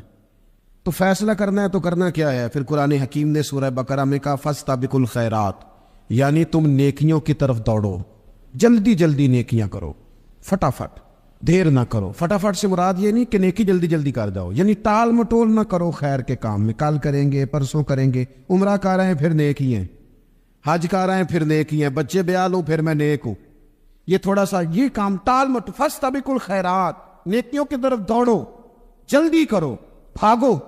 نبی پاک صلی اللہ تعالیٰ علیہ وسلم نے فرمایا 5 چیزوں سے پہلے غنیمت جانو۔ حضور علیہ الصلوۃ والسلام فرمانے لگے ایک تو تم جوانی کو نہ بڑھاپا آنے سے پہلے غنیمت سمجھ لو۔ نبی کریم صلی اللہ تعالیٰ علیہ وآلہ وسلم ارشاد فرمانے لگے کہ اپنی صحت کو غنیمت جان لو بیماری آنے سے پہلے۔ پھر حضور علیہ الصلوۃ والسلام فرمانے لگے اگر اللہ نے تمہیں مال دیا ہے، وسعت دی ہے، تو نیکی کر لو، خرچ کر لو اللہ کے راستے، خدا نہ خواستہ تم پر غریبی آ جائے۔ اور پھر حضور سید عالم صلی اللہ تعالیٰ علیہ وسلم فرمانے لگے اگر تمہیں اللہ نے کچھ فراغت دی ہے، بہت زیادہ مصروف نہیں ہو، تو غنیمت جان لو، جلدی سے نیکی کر لو قبل اس کے کہ تم مشغول ہو جاؤ۔ اور 5ویں بات حضور نے بیان کی، فرمایا زندگی کو غنیمت جانو، موت آنے سے پہلے جلدی سے نیکی کر لو۔ نیکی کے لیے ساری زندگی منصوبہ بندی نہ کرتے رہو، نیکی کے لیے دیکھو نا، ہماری زندگی میں یہاں دنیا میں رہ کے چند منٹوں میں وہ نیکی کی جا سکتی ہے جو قیامت کے بعد صدیوں کا ہمارا فائدہ کرے، صدیوں کا فائدہ کرے۔ کرتے نہیں، پلاننگ کر رہے ہیں، منصوبہ بندی کر رہے ہیں، بس تیاری کر رہے ہیں، بس حضرت آپ دعا کر دیں، اللہ تعالیٰ دعائیں بھی قبول فرمانے والا ہے۔ لیکن جو نیکی نصیب ہوتی ہے اسے جلدی سے کر گزرے، اسے فٹافٹ کرے۔ میں ایک گاؤں میں گیا، اب تو خیر وہ دور نہیں رہا، یہ 10-15 سال 20 سال پہلے نا جو نوجوانوں کی مصروفیات ہوتی تھیں ان میں سے ایک مصروفیت یہ ہوتی تھی کہ گندم لے کے چکی پہ جانا ہے، آٹا پسوا کے لانا ہے۔ یہ ایک بڑی، چونکہ سبھی گھروں کے اندر سال کے لیے گندم سٹاک کر لی جاتی تھی، تو گندم لے کے جانا یہ ایک ڈیوٹی ہوتی تھی۔ ایک نوجوان ایک گاؤں میں، اس کی مجھے تعریف سننے کو ملی، تو ایک بوڑھی اماں کہنے لگی یہ تو بڑا نصیباں ہے، سارے اندر آٹا پہ آلے ہوتا ہے، اور آتے جاتے پوچھ لیتا ہے کہ اماں کوئی، کہنے لگی میرے بچے باہر ہوتے ہیں، یہ مجھے دوائی بھی لا دیتا ہے شوگر کی، میں مریضہ ہوں۔ یعنی خیر جتنی ہو سکے، جتنی۔ میرے ایک سنگی ہے، تو سڑک پہ کوئی بندہ کھڑا ہوتا ہے نا، اللہ تعالیٰ انہیں سلامت رکھے، بندہ کھڑا ہوتا ہے تو کہتے ہیں میں اس سے پوچھ لیتا ہوں بابا جی کدھر جانا ہے، فلانی جگہ جانا ہے، تو کہتے ہیں میں موٹر سائیکل میں بٹھا لیتا ہوں۔ بندہ دیکھ کے مجھے سمجھ آ جاتی ہے ضرورت مند ہے، کوئی چور نہیں، کوئی ڈاکو نہیں، ضرورت مند ہے، میں اسے منزل تک نیکی جتنی میسر آئے، جس حد تک میسر آئے۔ کیا کہا ہمارے نبی پاک علیہ السلام نے؟ حضور نے ہم سے فرمایا کچھ نہ ہو سکے تو بات ہی مسکرا کے کر لینا، اس پر ہی اللہ صدقے کا ثواب عطا کر۔ فاستبقوا الخیرات، جلدی سے نیکی کر لو، اپنے نامہ اعمال میں روز نیکیاں جمع کرو، کوئی نہ کوئی خیر کا کام روز کرو اور جلدی سے کرو۔ صحیح مسلم میں حدیث ہے، نبی پاک صلی اللہ تعالیٰ علیہ وسلم فرمانے لگے جلدی جلدی نیکی کے کام کر لو ان فتنوں سے پہلے جو اندھیری رات کے حصوں کی طرح فتنے ہوں گے۔ فرمایا اس وقت حال یہ ہوگا کہ آدمی صبح مومن ہوگا، شام کو کافر ہو جائے گا، شام کو مومن ہوگا تو صبح کافر ہو جائے گا، اور فرمایا لوگ دنیا کے بدلے اپنا دین تک بیچ ڈالیں گے۔ معاذ اللہ جھوٹی قسمیں نہیں کھائی جاتی، جھوٹا قرآن مجید نہیں لوگ اٹھا لیتے. لوگ دنیا کے لیے دین بیچ ڈالیں گے، اس سے پہلے جب فتنے اتنے زیادہ ہو جائیں، اس سے پہلے نیکی کر لو، کوئی خیر کا کام کر لو، جلدی سے کچھ ایسا کر لو. حضرت عقبہ بن حارث رضی اللہ تعالیٰ عنہ فرماتے ہیں، یہ دیکھیں ہمارے نبی پاک علیہ السلام کی سیرت کیا ہے، حضور کا اسوہ کیا ہے، نبی پاک علیہ السلام ہماری تربیت کس طرح کرتے. حضرت عقبہ بن حارث رضی اللہ تعالیٰ عنہ کہتے ہیں، ہم نے نبی پاک علیہ السلام کے ساتھ نا عصر کی نماز پڑھی، یہ صحیح بخاری میں موجود ہے. فرماتے حضور سلام پھیرتے ہی فوراً اٹھ کے گھر تشریف لے گئے. یہ ہمارے لیے نا انوکھی بات تھی، غیر متوقع تھی، پہلے کبھی ایسا ہوا نہیں. سلام پھیرا نماز کا، حضور جلدی سے تشریف لے گئے. اب ہم حیران تھے اور حیرت انگیز طور پر حیران تھے کہ کریم اتنی جلدی تشریف لے گئے. تھوڑی دیر ہوئی حضور واپس آ گئے تو محبوب پاک علیہ السلام فرمانے لگے، گھر میں نا ایک چھوٹی سی ڈلی، ایک چھوٹا سا ٹکڑا سونے کا پڑا تھا، مال آیا تھا سارا صدقہ کر دیا، وہ تھوڑا سا پڑا تھا، اچانک مجھے یاد آیا وہ تو پڑا رہ گیا. تو حضور فرمانے لگے، میں نے کہا کہیں ایسا نہ ہو جائے کہ ساری رات گزر جائے اور میرے گھر میں پڑا ہی رہ جائے، میں جلدی سے جا کے اسے خیرات کر دوں. میں نے خیرات کیا، پھر میں واپس آ گیا ہوں. جلدی سے نیکی، جلدی سے نیکی کر لی جائے. ہم بڑا انتظار کر رہے ہیں، بڑا لمبا ہمارا پروگرام ہے، ہمارے پاس ٹائم ہی بڑا ہے، کسی نے کان میں کہہ دیا ہے تیرے پاس بڑا وقت ہے، ابھی تو بڑی عمر پڑی ہے، ابھی تو جناب او میرے بھائی یہ لوگوں کے کہنے کی باتیں ہیں، پھر پتہ ہی نہیں چلتا حالات کس طرح کے ہو جاتے ہیں اور کیا معاملات انسان کے ساتھ درپیش ہوتے ہیں. جتنی خیر میسر آئے، جتنا بھلا میسر آئے، جتنی انسان کو توفیق ملے. میں نے بزرگوں کو دیکھا، اپنے اصحاب کو، پہلے وہ خدام سے کہتے کہ میں سونے لگا ہوں اور پابند کرتے لوگوں کو کہ فلاں وقت، بزرگوں کو میں نے دیکھا اپنے، وہ پابند کرتے لوگوں کو کہ فلاں وقت میں موجود ہوں گا، آنا، خود پابند فرماتے. اور پھر جب بیدار ہوتے نا تو سب سے پہلے خدام کو بلا کے پوچھتے کوئی مہمان تو نہیں آیا؟ جناب آپ نے خود ہی تو پابند فرمایا فلاں دن آنا. کہنے لگے چل یار اگر کوئی آیا تو مجھے ملا لو، میری ملاقات کرا لو. کیوں؟ اس لیے کہ دور سے آیا ہے، مجھ سے ملنے آیا ہے، کوئی خیر کی بات سیکھنے آیا، چلو میرے نام اعمال میں کوئی نیکی جائے گی. کچھ نہ کچھ خیر جمع کر لی جائے، کچھ نہ کچھ ڈیوٹی کر لی جائے، کچھ کام کریں اور جلدی سے کریں. حضرت جابر ابن عبداللہ انصاری رضی اللہ تعالیٰ عنہ بیان کرتے ہیں، یہ بھی بخاری میں موجود ہے. کہتے ہیں ایک صحابی نا نبی پاک علیہ السلام کی بارگاہ میں حاضر ہوئے غزوہ احد کے موقع پر، اور حال ان کا یہ تھا کہ وہ کھجور کھا رہے تھے اور کھجور انہوں نے منہ میں رکھی ہوئی تھی. حضور کی بارگاہ میں حاضر ہوئے اور عرض کرنے لگے، یا رسول اللہ صلی اللہ تعالی علیہ وسلم اگر میں شہید کر دیا جاؤں تو کہاں جاؤں گا؟ حضور فرمانے لگے جنت میں. تو کہتے انہوں نے جو کھجور منہ کے اندر تھی نا وہ انہوں نے نگلی نہیں، اندر نہیں لے گئے، اس کو باہر نکالا اور دوڑ کے آگے بڑھے اور جنگ کرنی شروع کر دی اور لڑتے لڑتے شہید ہو گئے. کیا سبق دیا انہوں نے؟ سبق یہ دیا کہ نیکی کرنے میں اتنی دیر بھی نہیں کرنی جتنی کھجور کھانے میں دیر لگتی ہے. جلدی سے نیکی کرنی ہے، فٹافٹ نیکی کرنی، اس کے اندر ٹال مٹول نہیں کرنا. اسی وقت انہوں نے کھجور باہر نکال دی، دوڑ کے انہوں نے. حضرت انس بن نضر رضی اللہ تعالیٰ عنہ، حضرت انس بن مالک رضی اللہ تعالیٰ عنہ کے چچا ہیں، میدان احد میں نا احد پہاڑ کے قریب کھڑے تھے، لوگوں سے کہہ رہے تھے جلدی جلدی ادھر آؤ. وہ جنت جو انسان کو انتقال کے بعد نصیب ہوگی اور قیامت کے بعد نصیب ہوگی، فرماتے تھے مجھے تو ابھی احد پہاڑ کے اندر سے جنت کی خوشبو آ بھی رہی ہے، لہذا جلدی سے آؤ، ادھر دوڑو، جہاد کرو، آؤ کفار سے لڑے. تو نیکی میں دیر نہیں کرنی. جو نیکی میسر آتی ہے، جس کو میسر، ماں باپ میسر ہیں تو خدمت کر لیں، اہل خانہ ہے تو حسن سلوک کر لیں، اللہ نے اولاد دی ہے تو اچھی تربیت کر لیں، دوست ہیں تو خیر خواہی کر لیں. اگر آپ کو اللہ رمضان عطا کرتا ہے تو زیادہ سے زیادہ اس کی عبادت کر لیں. اگر نظر ٹھیک ہے تو تلاوت زیادہ سے زیادہ کر لیں. زبان چلتی ہے تو رج رج کے مدینے والے محبوب پہ درود و سلام پڑھ لیں، اللہ تعالیٰ کا ذکر کر لیں. جلدی سے خیر جمع کریں، اپنے وقت کو ضائع نہ کریں. یہ آج کا سبق ہے. ایک تو ہم نے فیصلہ کرنا ہے کہ بس غفلت نہیں، اب غفلت اب انشاءاللہ اللہ اللہ کرنی، اب کوئی خیر کا کام کرنا ہے. میرے حضرت کا ایک جملہ کبھی نہیں بھولنا، فرمایا کرتے تھے زمین کے اوپر کام، نیچے جا کے آرام. یہ چھوڑ دیں، اتنے گھنٹے سونا ہے تو یہ کرنا ہے تو میری نیند میں دخل کوئی نہ ڈالے، پھر سوتے ہی رہ جائیں گے، سوتے ہی رہ جائیں. زمین کے اوپر کام اور نیچے جا کے جاگنا ہے جاگ لے افلاک کے سائے تلے، پھر حشر تک سوتا رہے گا خاک کے سائے تلے۔ اب جاگ لے افلاک کے سائے کے نیچے، جاگ، کھول آنکھیں، ہر وقت کا سونا، ہر وقت سونا، ہر وقت جو ہے اپنے آرام کی فکر کرنے سے نکل آئے، اور اچھا کھانا اور اچھا پہننا اور بس اپنی مرضی کی زندگی من چاہی جینا، اس سے باہر آئے، فیصلہ کریں، فیصلہ کہ اب غفلت نہیں کرنی۔ اگر اللہ نے کوئی صلاحیت دی ہے تو اسے دین کے کام پہ لگانا، کوئی ڈیوٹی کرنی ہے، کوئی خدمت کرنی ہے۔ دیکھو خدمتیں ہو رہی ہیں، صدیق اکبر مال دے رہے ہیں، عثمان غنی مال دے رہے ہیں، مولا علی نے تلوار پکڑی ہے، میدان میں جا رہے ہیں، فاروق اعظم گلی گلی نگر نگر رسول اللہ کے دین کی پہرے داری کر رہے ہیں، حضرت جناب سیدنا سلمان فارسی ابو ذر غفاری حضور کی مسجد میں جھاڑو دے رہے ہیں، اور بلال حبشی وہ نبی پاک کی مسجد میں اذان پڑھتے پڑھتے رب نے اتنا عروج فرمایا کہ کعبے کی چھت پہ کھڑے ہو کے بھی اذان پڑھنے سے انہوں نے اذان دے دی۔ تو کوئی کام کرنا ہے، غفلت کو توڑنا ہے اور نیکی کرنی ہے، ذرا جلدی جلدی خیر کا کام کرنا ہے، نہیں ایسے نہیں، فٹافٹ۔ کیسے جی؟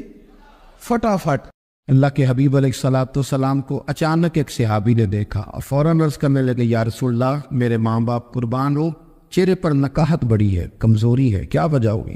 تو حضور نے ایک ٹھنڈی آہ بھری اور فرمایا، میں نے کئی دنوں سے کھانا نہیں کھایا، کھجور اور پانی پر گزارا ہے۔ میٹھا کھانا بھی سنت ہے لیکن فاقہ کرنا بھی سنت ہے۔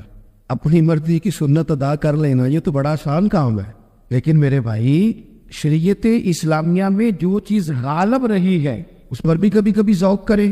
اور پھر حضور کا جو فقر ہے اختیاری ہے، نبی پاک نے مانگ کے غریبی لی اللہ تعالیٰ سے کہ اللہ ایک وقت روٹی دے، ایک وقت فاقہ دے، تو نبی کریم علیہ السلام نے فرمایا کہ میں نے کھانا نہیں کھایا، کھجور پانی پہ گزارا ہے کئی دنوں سے۔ اب اس صحابی کو حکم تو دین کا یہی ہے نا کہ اگر گھر میں کچھ ہے تو لے آؤ، ورنہ شریعت پابند تو نہیں کرتی۔ تو وہ پہلے اپنے گھر گئے، جا کے پوچھا کوئی چیز ہے، گھر والوں نے کہا کوئی نہیں۔ پھر وہ پڑوسیوں کے گھر میں گئے، کوئی کھانے کی چیز ہے، کوئی نہیں۔ رشتہ داروں سے، محلے داروں سے پوچھا، کوئی نہیں۔ چپ کر کے نہیں بیٹھے، ایک یہودی کے باغ میں گئے، کہنے کہ یار کوئی مزدوری مل جائے گی؟ اس سجنا یار منون دی خاطر اساں کی پیش وٹائے، کوئی مزدوری ملے گی؟ اس نے کہا گرمی بڑی سخت ہے، پانی کنویں کا نیچے چلا گیا، ایک ڈول پانی کا اگر نکال سکتے ہو تو ایک کھجور دوں گا۔ فرمانے لگے منظور ہے۔ کہتے میں نے اپنے کندھے سے چادر اتار کے بچھا لی، ایک ڈول پانی کا نکالتا، ایک کھجور ملتی، وہ میں اس کپڑے میں ڈالتا جاتا، چادر میں ڈالتا جاتا۔ جب ذرا میری چادر بھر گئی کھجوروں سے، میں نے اسے سمیٹا، لے جا کے حضور کی بارگاہ میں پیش کیا، محبوب وہیں بیٹھے تھے۔ کہتے حضور نے میرا پسینے سے شرابور وجود دیکھا اور میرے چھالوں سے بھرے ہوئے ہاتھ دیکھے اور میری تھکے تھکے وجود کو دیکھا، تو کریم نے ایک کھجور اٹھائی اور اٹھا کے منہ میں رکھی۔ حضور فرمانے لگے کس نے تجھے مجبور کیا یہ کام کرنے پہ؟ اس کی مجبوری تو کوئی نہیں نا، کس نے تجھے مجبور کیا؟ تو کہتے دو آنسو میرے بھی چھلک پڑے۔ میں نے عرض کی حضور ہمیں کوئی مجبور کر سکتا ہے؟ ہمیں آپ کی محبت نہیں مجبور کیا۔ حضور یہ محبت ہے جس نے مجبور کیا۔ یا رسول اللہ کائنات کی ہر چیز سے بڑھ کر آپ سے پیار ہے۔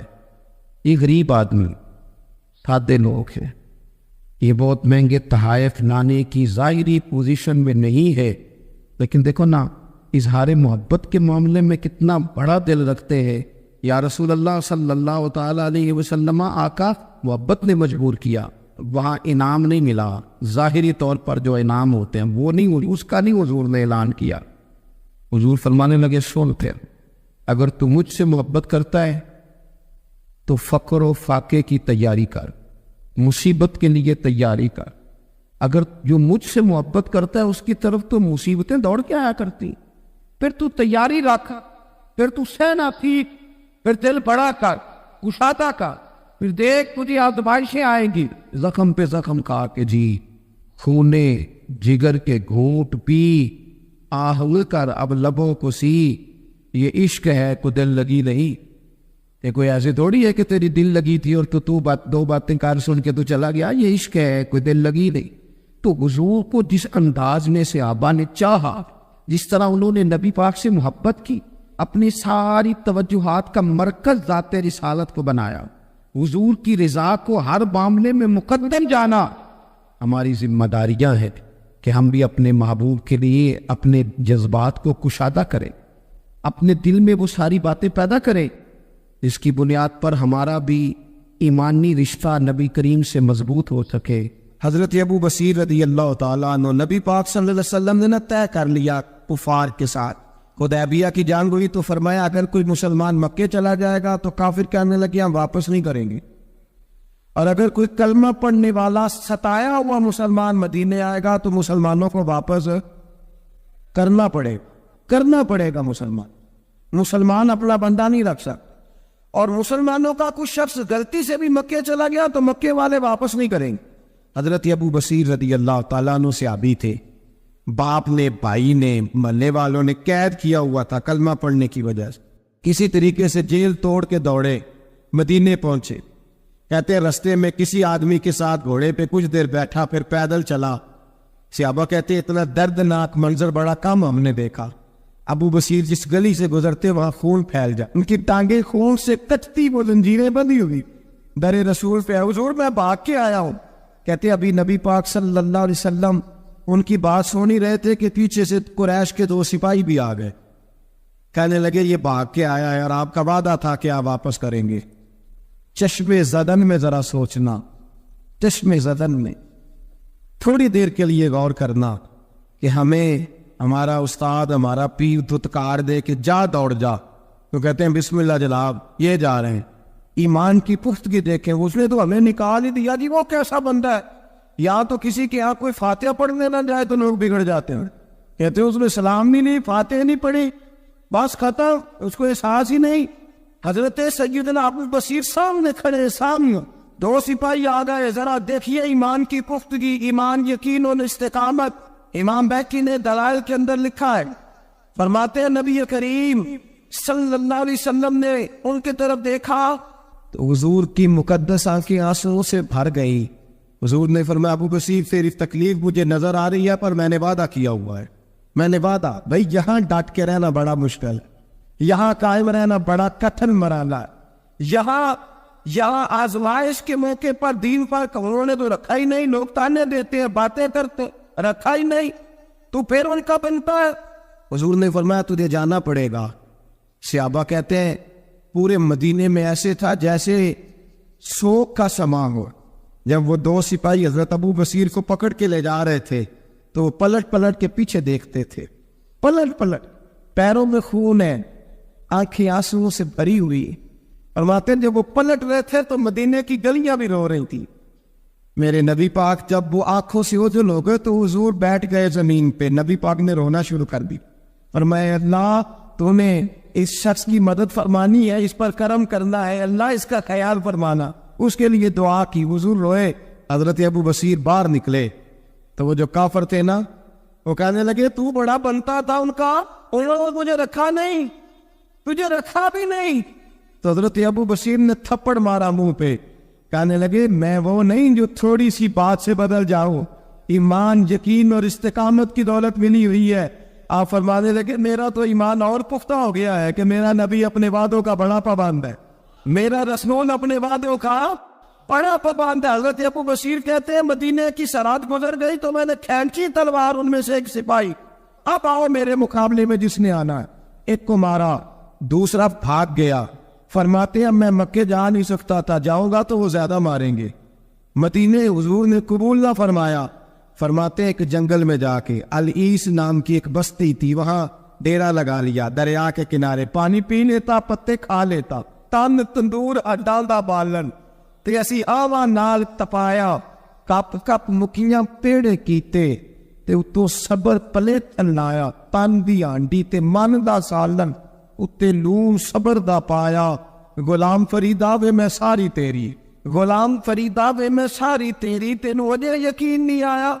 فرماتے سالوں پتے کھائے، اب جو بھی وہاں سے تانگ ہوتا وہ میرے پاس آ کے پناہ لیتا، جس کو مکے والے مارتے میرے پاس آ کہتے تانے دینے والے آگے کہتے تم کس طرح کے نوکر ہو، تمہیں تو انہوں نے رکھا ہی نہیں، ہم نے کہا چپ کر جا، وہ ہمارے آقا ہے، وہ ہمارے آقا ہے، رکھے تب بھی ٹھیک ہے، نہ رکھے اللہ اکبر۔ ایمان دیکھو، قوت دیکھو، جیڑیاں ਹਸਮਾਂ ਦੀ ਵਿੱਚ ਰਜ਼ਾ ਬਸਨ ਭਾਗ ਜਾਗ ਜਾਂਦੇ ਉਹਨਾਂ ਗੋਲੀਆਂ ਦੇ ਤੇ ਮੈਂ ਗੁੱਡੀ ਹੱਥ ਡੋਰ ਸੱਜਣ ਦੇ ਇਹ ਜਿੰਜ ਰੱਖੇ ਉਂਝ ਰਹਿਣਾ ਵਾਜਬ ਨਹੀਂ ਜੇ ਵਿੱਚ ਸ਼ਰੀਅਤ ਮੰਦਾ ਕਸਮ ਨੂੰ ਕਹਿਣਾ فرمایا بس ٹھیک ہے جس طرح حضور راضی ویسے ہی ہم راضی حضرت ابو بصیر رضی اللہ تعالیٰ عنہ کے پاس 300 صحابہ کٹھے ہو گئے 300 حضرت ابو بصیر جب مدینے کی سرحد سے گزر رہے تھے نا تو نبی پاک نے ایک آواز دی تھی فرمایا ابو بصیر ایک وقت آئے گا کہ میرا پیغام تجھ تک پہنچے گا ایک ٹائم آئے گا حضرت ابو بصیر سے جب کوئی کہتا نا کہ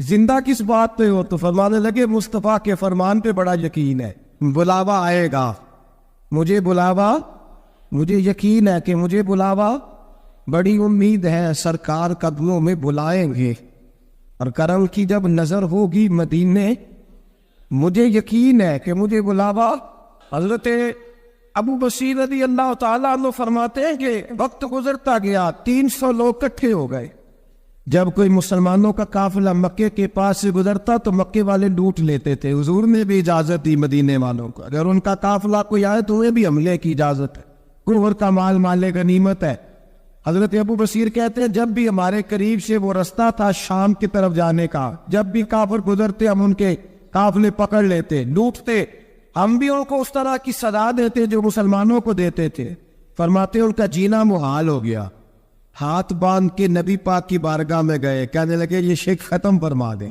اور آپ ان کو بلا لیں حضرت ابو بصیر فرماتے ہیں میں بوڑھا آدمی تھا دن بھر میں کام کرتا محنت کرتا اس علاقے میں کھیتی باڑی کرتا جب رات ہوتی تو میں کسی پہاڑ کے ٹیلے پہ بیٹھتا اور مدینے کی جانب منہ کر لیتا اور میں انتظار کرتا بلاوا کب آئے گا کب حضور کا پیغام آئے گا میں انتظار کرتا حضرت ابو بصیر رضی اللہ تعالیٰ عنہ بیمار ہو گئے شدید بیمار سخت بیمار تھے تو قریش نے شرک ختم کی حضرت ابو ہریرہ کہتے ہیں نبی پاک نے 2 صحابہ کو رکا دیا فرمایا جاؤ اسے جا کے کہو آ جائے اسے کہو آ جائے صحابہ کہتے ہیں ہم پہنچے تو ان کا آخری وقت چل رہا تھا آخری ہجکیاں تھی ایمان اور یقین دیکھو آخری ہجکیاں لوگ کہتے ہیں ابو بصیر وقت آ گیا وہ کہتے ہیں نہیں ابھی وقت نہیں آیا وقت تب آئے گا جب نبی پاک کا بلاوا آئے گا حضور کا وعدہ تھا وقت تب آئے گا جب میرے نبی کا بلاوا آئے گا بھی بلاوا نہیں آیا تو ابو بصیر کا وقت بھی نہیں آیا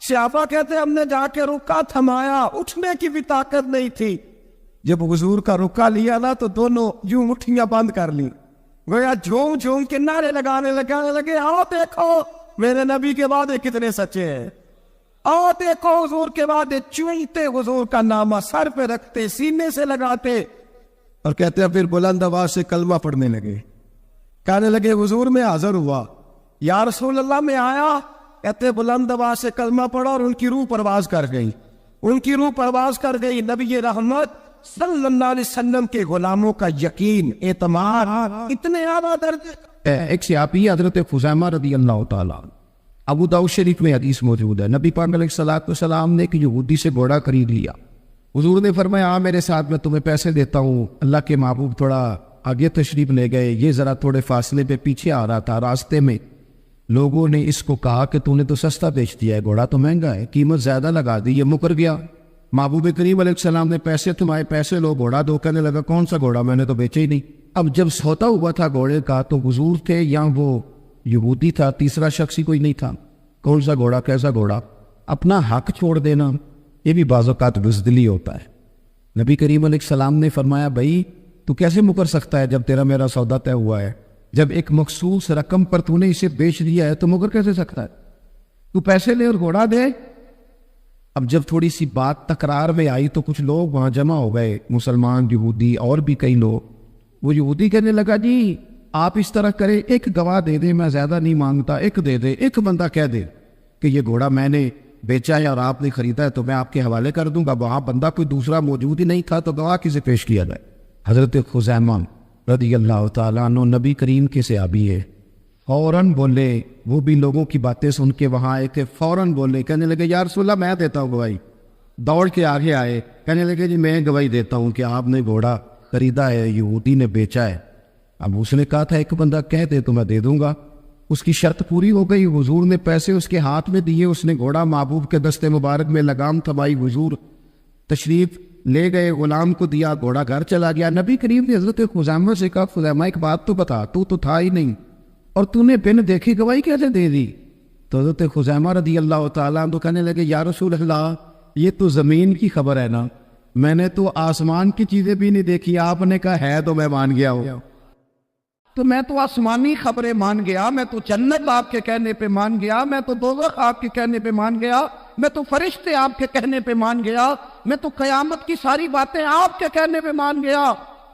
وہ بتا رہے ہیں، گویا وہ سمجھا رہے ہیں یا رسول اللہ میں نے تو رب بھی نہیں دیکھا، تو آپ کے کہنے پر مان گیا، اور جب اتنی ساری چیزیں آپ کے کہنے پہ مان گیا ہوں تو گھوڑا تو چیز ہی کوئی نہیں۔ اب دیکھیے حضور کا تبصرہ یہاں کیا ہے، انہوں نے ایمان کا مرکز و محور ذات مصطفیٰ کو سمجھا، ان کو سمجھ آئی کہ کل کائنات حضور کی ذات ہے۔ اب حضور سید آدم علیہ السلام نے اس بات کو سن کر اعلان کیا فرمایا؟ حضور فرمانے لگے لوگوں جہاں بھی شرعی گواہی کی ضرورت ہو نہ تو گواہ چاہیے ہوتے، لیکن جہاں میرا یہ خزیمہ موجود ہو ایک کی گواہی دو کے برابر شمار کی جائے۔ اتنا بڑا اعزاز، نظریاتی طور پر اتنی زیادہ پختگی، جب تک اپنے ایمان کا مرکز اور محور ذات مصطفیٰ کو نہیں سمجھا جاتا۔ ایک اور بھی بات عرض کروں، کئی کام ہوتے ہیں، وہ کام تو ہوتے ہیں پر خشک بڑے ہوتے، کچھ ڈیوٹیاں تو ہوتی ہیں لیکن وہ ڈیوٹیاں تھکا بڑا دیتی، کچھ سفر تو ہوتے ہیں پر وہ سفر پورے وجود کو توڑ پھوڑ کے رکھ دیتے، لیکن کچھ کام ایسے ہوتے ہیں جو بندہ بڑے ہی ذوق سے کرتا ہے، کچھ ڈیوٹیاں ایسی ہوتی ہیں کہ بندہ کہتا ہے کبھی 2 گھنٹے اور کرنی پڑ جائے نا، کچھ سفر ایسے ہوتے ہیں کہ جس میں بندے کا دل کرتا ہے یا اللہ یہ سفر کبھی روز ملے نا۔ چلے نہیں سمجھ آتی تو ایک سادی سی کسی شاعر نے بات کی ہے، اس نے کہا ہے کہ دنیا اندیا سفراں تو بندہ تھک بھی تے جاندا ہے نا، پر سفر مدینے دا ہر وار ہی بڑا زور۔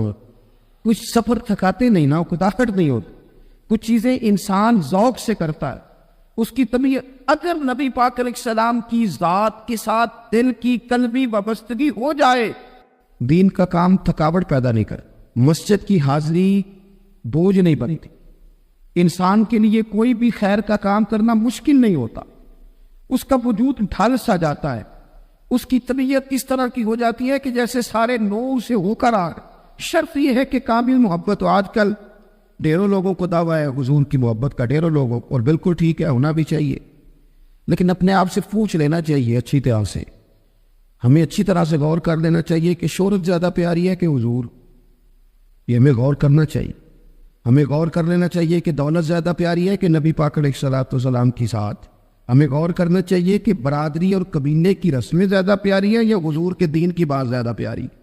ہمیں پہلے غور کا اپنی ترجیحات کا تعین کرنا چاہیے، اور پھر ہمیں اپنے دل سے یہ بھی پوچھنا چاہیے کہ تیرا فلان دوست سے ملنے کو تو بار بار دل کرتا ہے، اہل خانہ کو، گھر والوں کو ملنے کو تو تیرا بار بار جی چاہتا ہے، کیا تیرے دل میں کبھی بیٹھے بیٹھے تڑپ اٹھتی ہے، بیٹھے بیٹھے، اور کبھی تیری آنکھیں باہر آتی ہیں کہ رب کوئی موقع بنا دے اور میں جا کے حضور کا شہر مبارک بھی دیکھا ہوں؟ اچانک دل کرتا ہے نا کسی شخص سے بات کرنے کو، تو کیا بالکل بیٹھے بیٹھے کبھی اچانک نعت سننے کو بھی دل کرتا ہے کہ نہیں؟ کبھی اچانک حضور کی سیرت کی طرف بھی توجہ بیٹھے بیٹھے چلی جاتی ہے کہ نہیں؟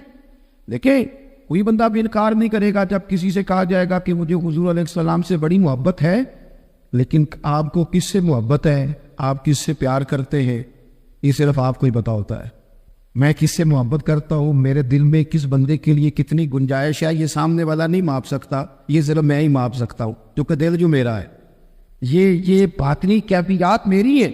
ہم روز نعرے لگائیں، روز زور شور سے نعرے لگائیں، لوگ سن کے کہیں کہ بڑا پیار کرتا ہے یہ حضور سے، لیکن یہ ہمیں پتا ہے ہماری قلبی واردات کیا ہے، ہمیں خبر ہے۔ دیکھیں نا صحابہ سچے لوگ تھے، حضرت عمر رضی اللہ تعالیٰ عنہ حضور کی بارگاہ میں حاضر ہے تو عرض کی یا رسول اللہ صلی اللہ تعالیٰ علیہ وسلم، مجھے آپ ہر چیز سے زیادہ پیارے ہیں، لیکن حضور مجھے لگتا ہے مجھے اپنی جان آپ سے زیادہ پیاری ہے۔ سچ بولنا ہے نا، میرا دعویٰ نہیں کرنا، بات کو کھول کر بیان کر کے وعدے کر کے بیان کرنا۔ یا رسول اللہ صلی اللہ تعالیٰ علیہ وسلم، مجھے محسوس ہوتا ہے مجھے اپنی جان آپ سے زیادہ پیاری ہے، تو حضور نے ان کے دل پر ہاتھ رکھ کے فرمایا عمر ابھی ایمان نہیں مکمل ہوا۔ تو حضور کے دست پاک کا فیض آیا کہ حضرت عمر اسی وقت بول پڑے، عرض کرنے لگے حضور آپ حکم کریں، میں جان بھی قربان کرنے کو تیار۔ اپنے آپ سے بات کرے، اپنے اوپر تھوڑی توجہ دے، دوسروں کو تبلیغ کرتے، دوسروں کو واعظ کرتے، دوسروں کو نصیحت کرتے، دوسروں کو سمجھاتے، تو بڑا وقت گزر گیا۔ اب تھوڑا سا نا اعلیٰ حضرت رحمۃ اللہ علیہ سے لوگوں نے کہا واعظ کہیں، تو فرمانے لگے ابھی تو میں اپنے نفس کو نہیں واعظ کہہ سکا، اپنے آپ سے میں ابھی گفتگو نہیں کر سکا، تقریر نہیں کر سکا، تو لوگوں کو کیا واعظ کروں۔ ہم تھوڑا سا نا اپنے اوپر توجہ دیں۔ حضور کی محبت کا جو ذوق صحابہ کے ہاں ہے، آج بڑے سارے لوگ نہیں ہیں جو بچ بچ کے بات کرتے ہیں، بچ بچ کے۔ میں تو اپنے زمانے میں دیکھتا ہوں کہ سیاسی لیڈروں کے نعرے لگاتے وقت لوگوں کو کوئی کسی قسم کی آر محسوس نہیں ہوتی۔ وہ گاڑی جو کبھی کسی غریب کے ہاسپٹل جانے کے کام نہیں آئی، سیاسی لیڈر کا جلسہ ہو تو وہ بھی گاڑی اندر سے نکل آتی ہے، اور اس پر 10 بندے چڑھ جائیں تو ٹوٹنے کا بھی کوئی خطرہ محسوس نہیں ہوتا۔ لیکن وہ لوگ جو اتنا تگڑا کر کے اپنے لیڈر کا نعرہ لگا رہے تھے، انہیں چاہیے تو نا کہ اس سے کئی 100 گنا پڑھ کے ان کی زبانوں پہ حضور کے تذکرے جاری ہوتے، اور ان کی زبانیں پوری طرح تر ہوتی درود و سلام سے۔ لیکن آپ دیکھ لیں ہم اپنی اپنی فیلڈ میں، اپنے اپنے معاملات میں کتنے زیادہ مضبوط ہیں اور کتنے زیادہ آگے ہیں، لیکن ذات رسالت محاب کے معاملے میں ہمیں وہ جوش، وہ محبت جس کا ہم اظہار کرتے ہیں، ہمیں اسے کیفیات میں لانا چاہیے۔ اور کچھ لوگ ایسے بھی ہیں جو اس معاملے میں بھی بڑے سنجیدہ ہو کے رہنا پسند کرتے ہیں۔ وہ کہتے ہیں نہیں جی نہیں، اب میں جلوس میں جاؤں۔ اور میں حیران ہوتا ہوں، جو قوم روز کوئی نہ کوئی جلوس نکالتی ہے، وہ نبی پاک کا جلوس آتا ہے تو وہ شرعی دلائل پوچھنے شروع کر دیتی ہے، ابھی اس پر کوئی دلیل ہے؟ تو میں نے کہا یہ جو روز نکلتے ہیں ان پر دلیلیں ہیں؟ کبھی کسی نے سوال نہیں کیا، کبھی کسی شخص نے کوئی بات نہیں کی، اور یہاں لوگ دلائل کی دنیا میں اتر آتے۔ بارفتگی، شوق، حضور کی جو مرکزی حیثیت ہے دین میں، نبی پاک کے ساتھ قلبی رشتہ، مضبوط وارفتگی۔ عروہ بن مسعود ثقفی کفر کی طرف سے نہ سفیر بن کے آئے تھے حدیبیہ میں۔ جب کوئی بندہ کسی کا سفیر بن کے آتا ہے تو وہ اس کی پوری ترجمانی بھی کرتا ہے، پورے نمائندے بن کے آئے تھے۔ یہاں کچھ وقت انہوں نے حضور کے صحابہ کے ساتھ گزارا اور واپس گئے، تو جا کے کہنے لگے لوگوں میں سفیر آدمی ہوں، میں نے کافی ساری دنیا دیکھی ہے۔ سفیر جو ہوتے ہیں نا مختلف ممالک میں تعینات، وہ مختلف تہذیبوں کو دیکھتے، مختلف حکومتوں کو دیکھتے ہیں، مختلف نظریات کا مطالعہ کرتے۔ کہنے لگے میں مختلف قسم کے لوگوں کو دیکھ کے آیا ہوں، کیسر و کسرا کے بڑے بڑے دربار میں نے دیکھے، اور عرب کے اندر کچھ ایسے لوگ بھی تھے اس دنیا میں کہ جو اپنے آپ کو سجدہ کرواتے۔ معاذن کہا میں نے بڑے بڑے دربار دیکھے ہیں، لیکن میں عجیب رنگ دیکھ کے آیا ہوں رسول پاک کے غلاموں کا حضور کے ساتھ۔ یعنی حضور سجدہ کرنے سے منع کرتے ہیں، لباس سادہ پہنتے ہیں، کوئی بڑا تخت نہیں لگاتے، کوئی بڑا نبی پاک محل نہیں بناتے، حضور زمین پر تشریف فرما ہے وہی وضو کرتے، اور کسی کو حضور رغبت بھی نہیں دیتے یہ کام کرنے کی۔ لیکن باوجود اس کے جو وہاں کیفیت عروہ بن مسعود نے دیکھی وہ صحیح بخاری میں موجود ہے۔ کہنے لگے میں عجیب نظارہ دیکھ کے آیا ہوں کہ حضور بلغم شریف اپنے ناک سے نکالتے ہیں۔ بلغم ماں بڑا پیار کرتی ہے نا بچے سے، تو اس کی ناک سے یا گلے سے کبھی بلغم نکل آئے تو اماں نا ایسے ادھر منہ کر کے پھینکتی ہے، ایسے کر کے پھینکتی ہے، کبھی نکالنی بھی پڑ جائے۔ صحیح کہہ رہا ہوں میں؟ لیکن یہ دیکھیں، اور یہ ان لوگوں کی بات ہے جو عام لوگ نہیں، یہ عروہ جمیع صحابہ کی بات کر رہے ہیں۔ اور یہ بندے کون ہیں؟ حضرت ابو بکر صدیق جیسے سمجھدار لوگ، حضرت عمر جیسے لاکھوں مربع میل کی حکومتیں چلانے والے لوگ، حضرت عثمان غنی کی طرح کے لوگ جو جس کاروبار میں بھی ہاتھ ڈالتے ہیں 4 چاند لگا دیتے، حضرت مولا علی شیر خدا جیسے علم و حکمت اور دانائی والے لوگ، یہ کیا کرتے؟ عروہ کہنے لگے کہ نبی پاک کے ناک مبارک سے بلغم نکلتی ہے تو اپنے چہروں پہ مال لیتے ہیں یار، اور یہ صحیح بخاری میں موجود ہے، وہ اپنے جسموں پہ ملتے ہیں۔ اور کہنے لگے جب وہ وضو کرتے ہیں نا حضور، تو وہ جو وضو کا بچا ہوا پانی ہے اس کے لیے ان کے جذبات اس طرح کے ہیں کہ لگتا ہے وہ لڑ پڑیں گے آپس میں، وہ لڑیں گے کہ یہ قطرہ مجھے چاہیے، یہ حضور کے مقدس جسم سے لگا ہوا ہے۔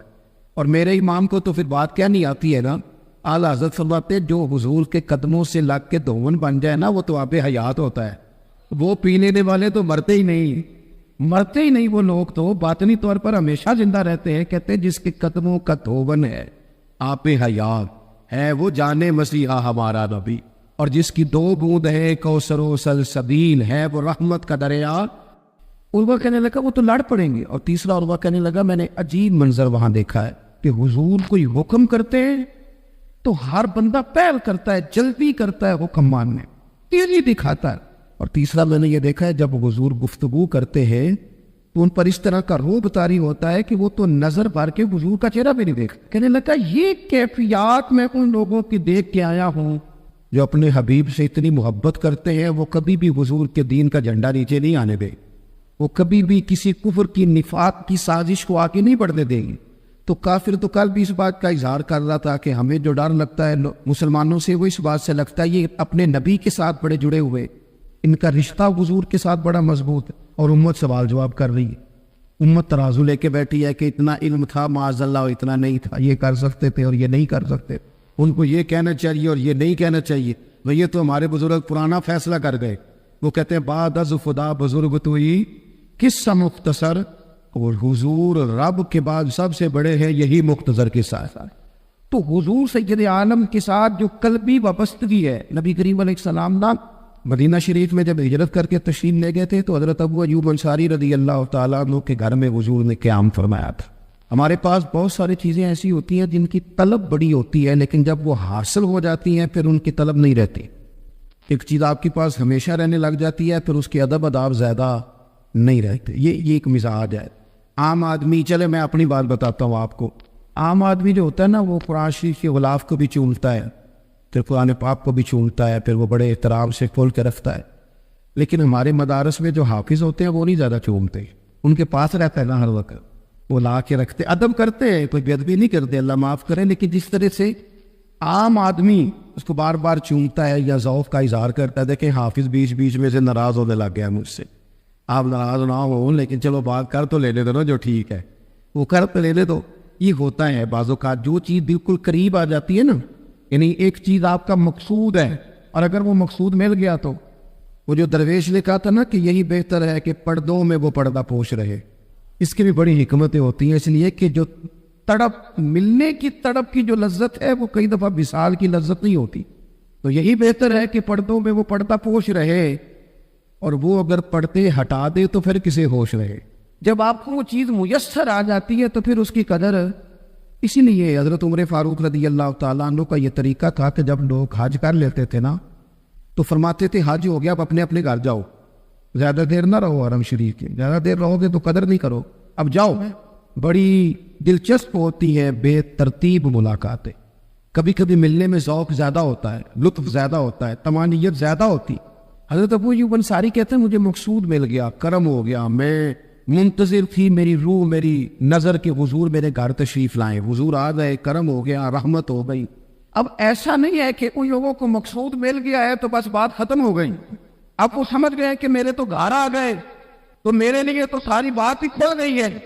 ان کی ادبی معرفت کا یہ عالم تھا اور نبی پاک کے ساتھ ان کی وابستگی کا یہ حال تھا کہ کہتے ہیں میں نے نا میرے گھر کے 2 منزلیں تھی, میں نے نچلی والی منزل حضور کے لیے چھوڑ دی تاکہ نبی کریم صلی اللہ تعالیٰ علیہ وسلم کی زیارت کے لیے لوگوں نے آنے جانا ہے تو لوگوں کے لیے آسانی رہے. فرماتے ہیں نیچے حضور آرام فرمائے ہیں اور میں اوپر والی منزل پہ تھا, جا کے چارپائی پہ لیٹ گیا. یہ مسلم شریف میں آپ کو ملے گا, اس کی اصل ملے گی آپ کو. فرماتے ہیں میں آرام سے جا کے چھت پہ لیٹ گیا, رات کا تھوڑا سا پہر گزرا تو میرے دل میں خیال آیا ابو ایوب تو اوپر ہے اور حضور نیچے, اے پائے نظر ہوش میں آ, یہ کوہ نبی ہے, آنکھوں سے بچڑنا یہاں بے ادبی ہے. اور امام فرماتے ہیں حرم کی زمین اور قدم رکھ کے چلنا, ارے سر کا موقع ہے وہ جانے والے. کہا حضور نیچے. فرماتے ہیں ساری رات میں ایک دیوار کے ساتھ پیچھے ہو کے بیٹھا رہا, ساری رات یہ سوچتا تھا کہیں میں وہاں نہ چل دو جاؤں, حضور آرام فرما ہو, میرے قدم نہ آ جائے. میں تڑپتا رہا, مقصود پاس آ گیا ہے, وہ چیز حاصل ہو گئی ہے, لیکن اس کی تڑپ میں اضافہ ہوا ہے, احترام بڑا ہے. یعنی آپ سوچ رہے ہیں کہ میں ان کا ادب کیسے کروں, ان سے محبت کیسے کروں, کس اعزاز سے انہیں بٹھاؤں. فرماتے ہیں کہ تڑپ کے میں صبح حاضر بارگاہ ہوا. میں نے کہا یا رسول اللہ کریم کرم ہو جائے, میری تو بساط ہی نہیں, میں چھت پہ کیسے گزارا کروں گا. تو حضور فرمانے لگے میرے پاس تو لوگوں نے آنے جانا ہے, میں تو نیچے ذرا آسانی محسوس کرتا ہوں, یہی ٹھیک. یا رسول اللہ آپ کی بات ٹھیک ہے, پر کریم اگر کرم ہو جائے نا تو مہربانی ہوگی. اللہ کے رسول نے جب نظر مبارک اٹھا کے حضرت ابو ایوب انصاری کا چہرہ دیکھا نا, خیال آیا مسلمان ایک بد پہچان جاتے ہیں اور محمد تو آدمی کے دل کی باتیں جان جاتے صلی اللہ تعالی علیہ وسلم. حضور نے جب نظر فرمائی اور ان کی آنکھوں میں چمکتے ہوئے آنسو دیکھے تو حضور فرمانے لگے میں سمجھ گیا ہوں تو نہ اوپر رہ پائے گا نہ سو پائے گا، تو بچے لے کے نیچے آ جا، میں ہی اوپر چلا جاتا ہوں۔ صحابہ کی وہ جو خاص قلبی کیفیات ہے رسول پاک کے ساتھ، میرے سنگیوں دیکھو میلاد شریف کا جو جھنڈا ہے وہ بھی میلاد شریف کا ہی ہے، وہ میلاد کا جھنڈا، ایسا نہ ہو کہ میلاد کا جھنڈا کسی گلی میں پڑا ہوا نظر آئے، میلاد پہ چھپنے والا اشتہار پوسٹر کسی جگہ گھرا ہوا نظر آئے۔ یہ جو لنگر شریف ہے نا، تبرک کے چاول، یہ حضور کے میلاد سے وابستہ ہے، یہ گلیوں میں بکھرے ہوئے نظر نہ آئے، اس طرح کی کیفیات نہ ہو کہ محسوس ہو کہ جناب یہ تو احترام والے لوگ ہیں، یہ لوگ تو حضور کی محبت کی بات کرتے۔ محبوب کی نسبتوں کا احترام بھی محبت ہی کا ایک پہلو ہوتا ہے، خاص بارفتگی نبی پاک کی ذات کے ساتھ خاص۔ اور پھر ان لوگوں نے نا ان چیزوں کو بھی چھیڑا جن کی شریعت میں گنجائش تھی۔ شریعت کے دو حکم ہیں، ایک عزیمت ہے، ایک رخصت ہے۔ ایک یہ ہے کہ اگر حالات بڑے سخت ہیں، بڑے گڑبڑ ہیں، تو آپ تھوڑی دیر کے لیے سائڈ پہ ہو جائیں، رخصت ہے، اجازت ہے۔ اور ایک یہ ہے کہ آپ ڈٹ جائیں نا حالات کے سامنے، اگر اللہ مددگار ہے۔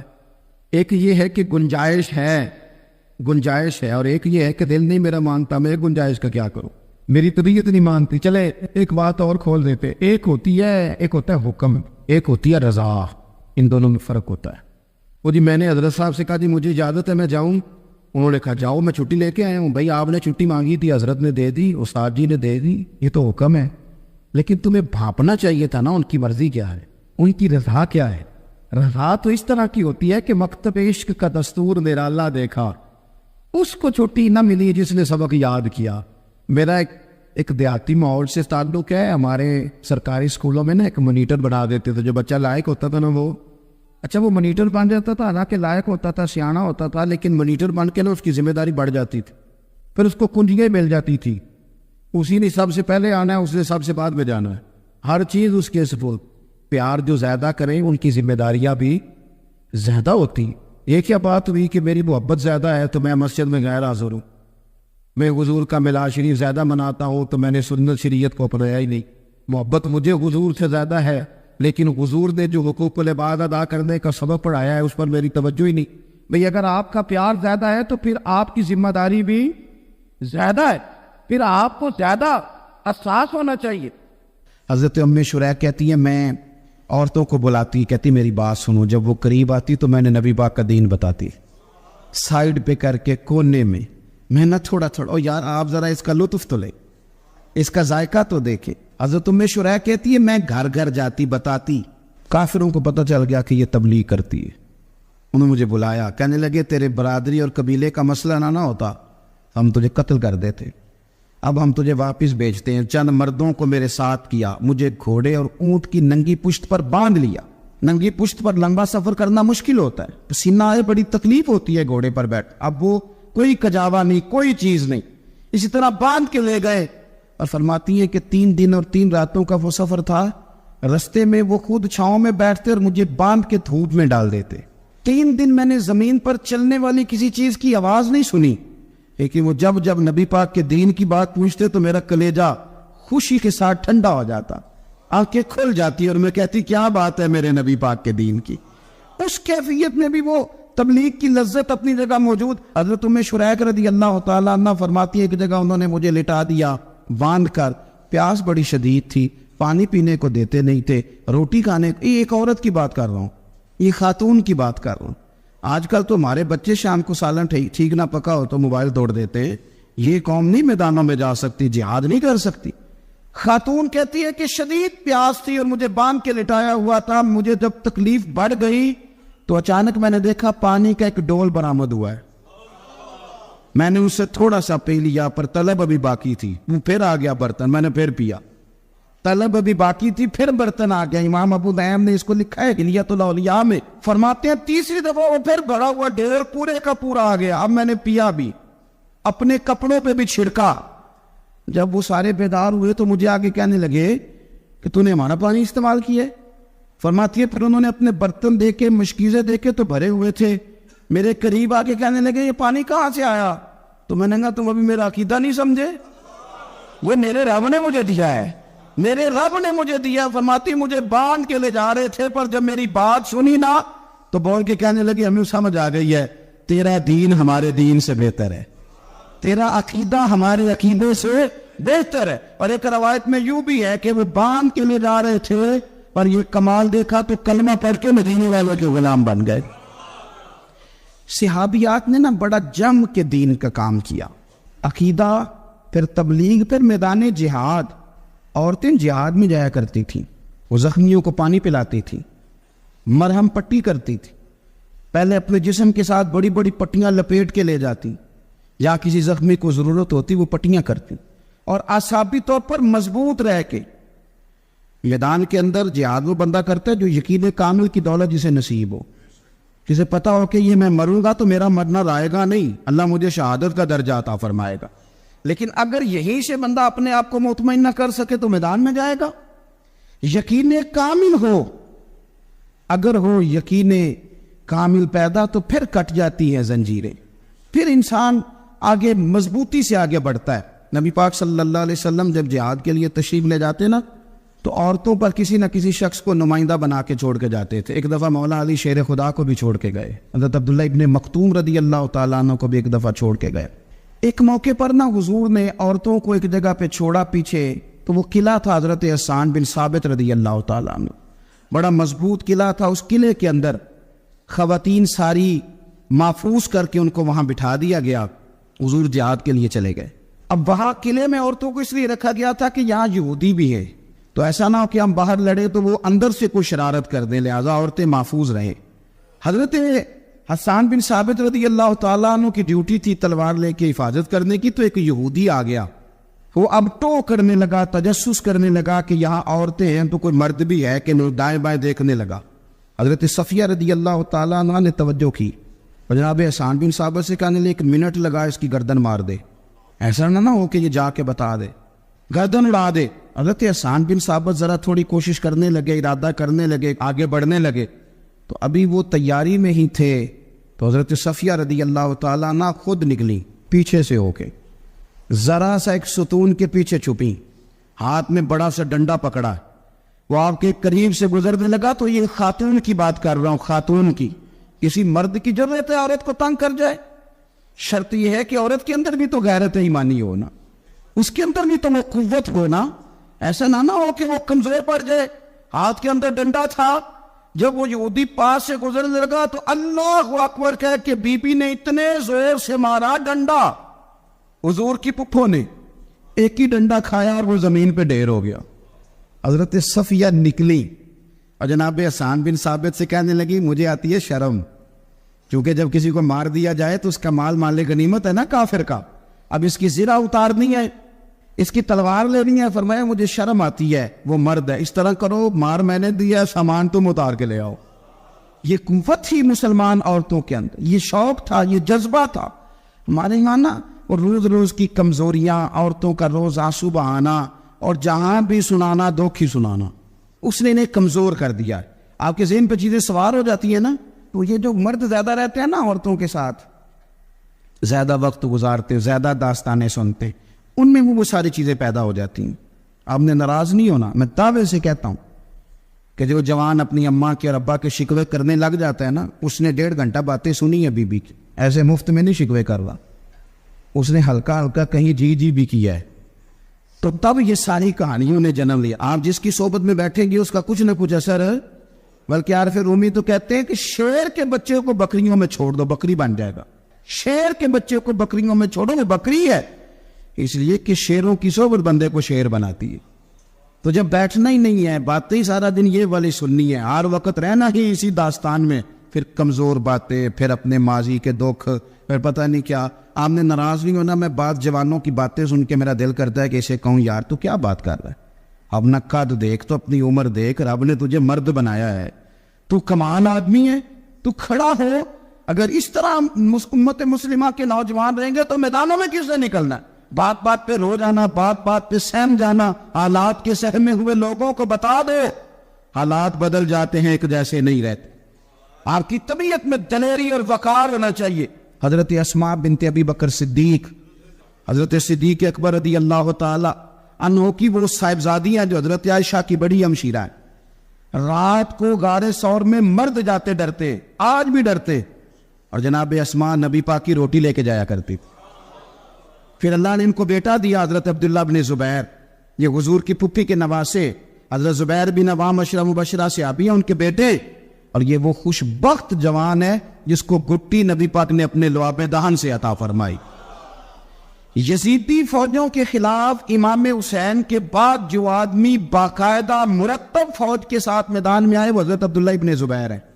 مرتب کر کے اپنا لشکر لے کے نکلے. حضرت اسماء بوڑھی ہو گئی تھی، 90 سال عمر تھی، نظر نہیں آتا تھا. حضرت عبداللہ ابن زبیر جب لڑے یزیدی فوجوں کے خلاف تو کچھ ساتھی شہید ہو گئے، کچھ کے قدم پیچھے ہٹ گئے. حضرت عبداللہ ابن زبیر ماں کے پاس آئے اور ماں سے آ کے کہتے اماں میرے کچھ ساتھی کمزور پڑ گئے، کچھ شہید ہو گئے. اپنے ذہن میں تہیہ کریں کہ اب ہم نے بدل جانا ہے. شوگر ہو جائے تو بدلنا پڑتا ہے، اللہ معاف کرے چینی چھوڑنی پڑتی ہے، من پسند مٹھائیاں چھوڑنی پڑتی ہیں، بدلنا پڑتا ہے. بلڈ پریشر ہو جائے تو یارو بدلنا پڑتا ہے. اگر انسان کو خدا نہ خواستہ کوئی مرض لگ جائے تو بدلنا پڑتا ہے. اولاد پیدا ہو جائے تو بدلنا پڑتا ہے. گھر میں بیٹیاں پیدا ہو جائیں تو بوڑھے باپ کو بدلنا پڑتا ہے. بال سفید آ جائیں تو پھر بھی تو بدل جانا چاہیے نا. انسان کی عمر 40 سال ہو جائے تو پھر بھی تو بدل جانا چاہیے. شب برات پہ توبہ کرے تو پھر بھی تو بدل جانا چاہیے. اب بدل جائیں، اب ہم بدل جائیں. اب نہ درد ہوتی ہے، گاڑی میں بیٹھیں تو کمر پہ درد ہوتی ہے. اب ہم بدل جائیں. اب لوگ بتاتے ہیں تیرے بال سفید ہونے لگ گئے، اب ہم بدل جائیں. اب لوگ ہمیں کہتے ہیں بچے جوان ہو گئے، اب ہم بدل جائیں نا یارو. اب لوگ ہمیں کہتے ہیں کہ اوخو اب تو آپ اٹھتے وقت زمین پہ پہلے ہاتھ رکھتے ہیں پھر اٹھتے ہیں. اب بدل نہ جائیں. اب محسوس ہوتا ہے کہ نیند گہری نہیں آتی، اب محسوس ہوتا ہے کہیں کہیں جسم میں تکلیف ہے. اب بدل نہ جائیں. اب نہ کئی کلاس فیلو چلے گئے دنیا چھوڑ کے، اب بدل نہ جائیں. اپنے بہن بھائیوں میں سے کئیوں کا جنازہ پڑا، بدل نہ جائیں. ہم میں سے کئیوں نے ماں باپ دفن کر دیے، پھول ڈال دیے قبروں پہ. اب بدل جائیں. اب وقت تھوڑا رہ گیا، اب کچھ تبدیلی کی طرف آئیں. اب توبہ صحیح والی کر لیں، اب استغفار دل سے پڑھ لیں. اب تبدیل ہو جائیں. اب اپنے اندر باہر کچھ تبدیلیاں لائیں. اب اپنے ظاہر اور باطن کو سنواریں. اب اللہ رسول کی بارگاہ میں جانا ہے نا تو کہیں ایسا نہ ہو شرم آئے حضور کے سامنے کھڑے ہوتے، حیا آئے نبی کریم کی بارگاہ میں کھڑے ہوتے. اب کچھ تبدیلی لائیں. آج ارادہ کریں کہ آج جو توبہ کریں گے وہ صحیح والی کریں گے. آج جو وہاں استغفار کریں گے اللہ کے حضور حاضر ہو کے تو وہ صحیح والا کریں گے. اب کچھ تبدیلی کا مزاج لائیں. اور پھر ایک اور بات بھی عرض کروں، ہمارے ذاتی تعلقات سارے دھوکہ ہیں. ہماری جیبوں میں مال سارا دھوکہ ہے. ہمارے بلند و باغ دعوے سارے دھوکہ ہیں. ہمارے بڑے بڑے رتبے سارے دھوکہ ہیں. بڑے تعلقات تھے بیٹے کے، پر ماں بیمار تھی تو اسے صحت تو نہیں تعلقات کی وجہ سے مل سکی. بڑے تعلقات تھے نا بیٹے کے، لیکن جب بیماری زور پکڑ گئی تو پھر کیا کر سکا کوئی. بڑے تعلقات تھے، بڑا پیسہ تھا جیب میں، بڑا کچھ تھا، لیکن جب جناب اسرائیل آئے تو پھر کوئی کچھ بھی نہ کر سکا. پھر اپنے رہ گئے اور جس کو جانا تھا وہ سب چلے گئے. تو یہ جتنی چیزیں ہیں نا یہ کچھ نہیں ہیں، یہ دھوکہ ہے. سچ صرف اللہ رسول کی ذات ہے، حقیقت صرف دین ہے، اصل صرف وہ بارگاہیں ہیں.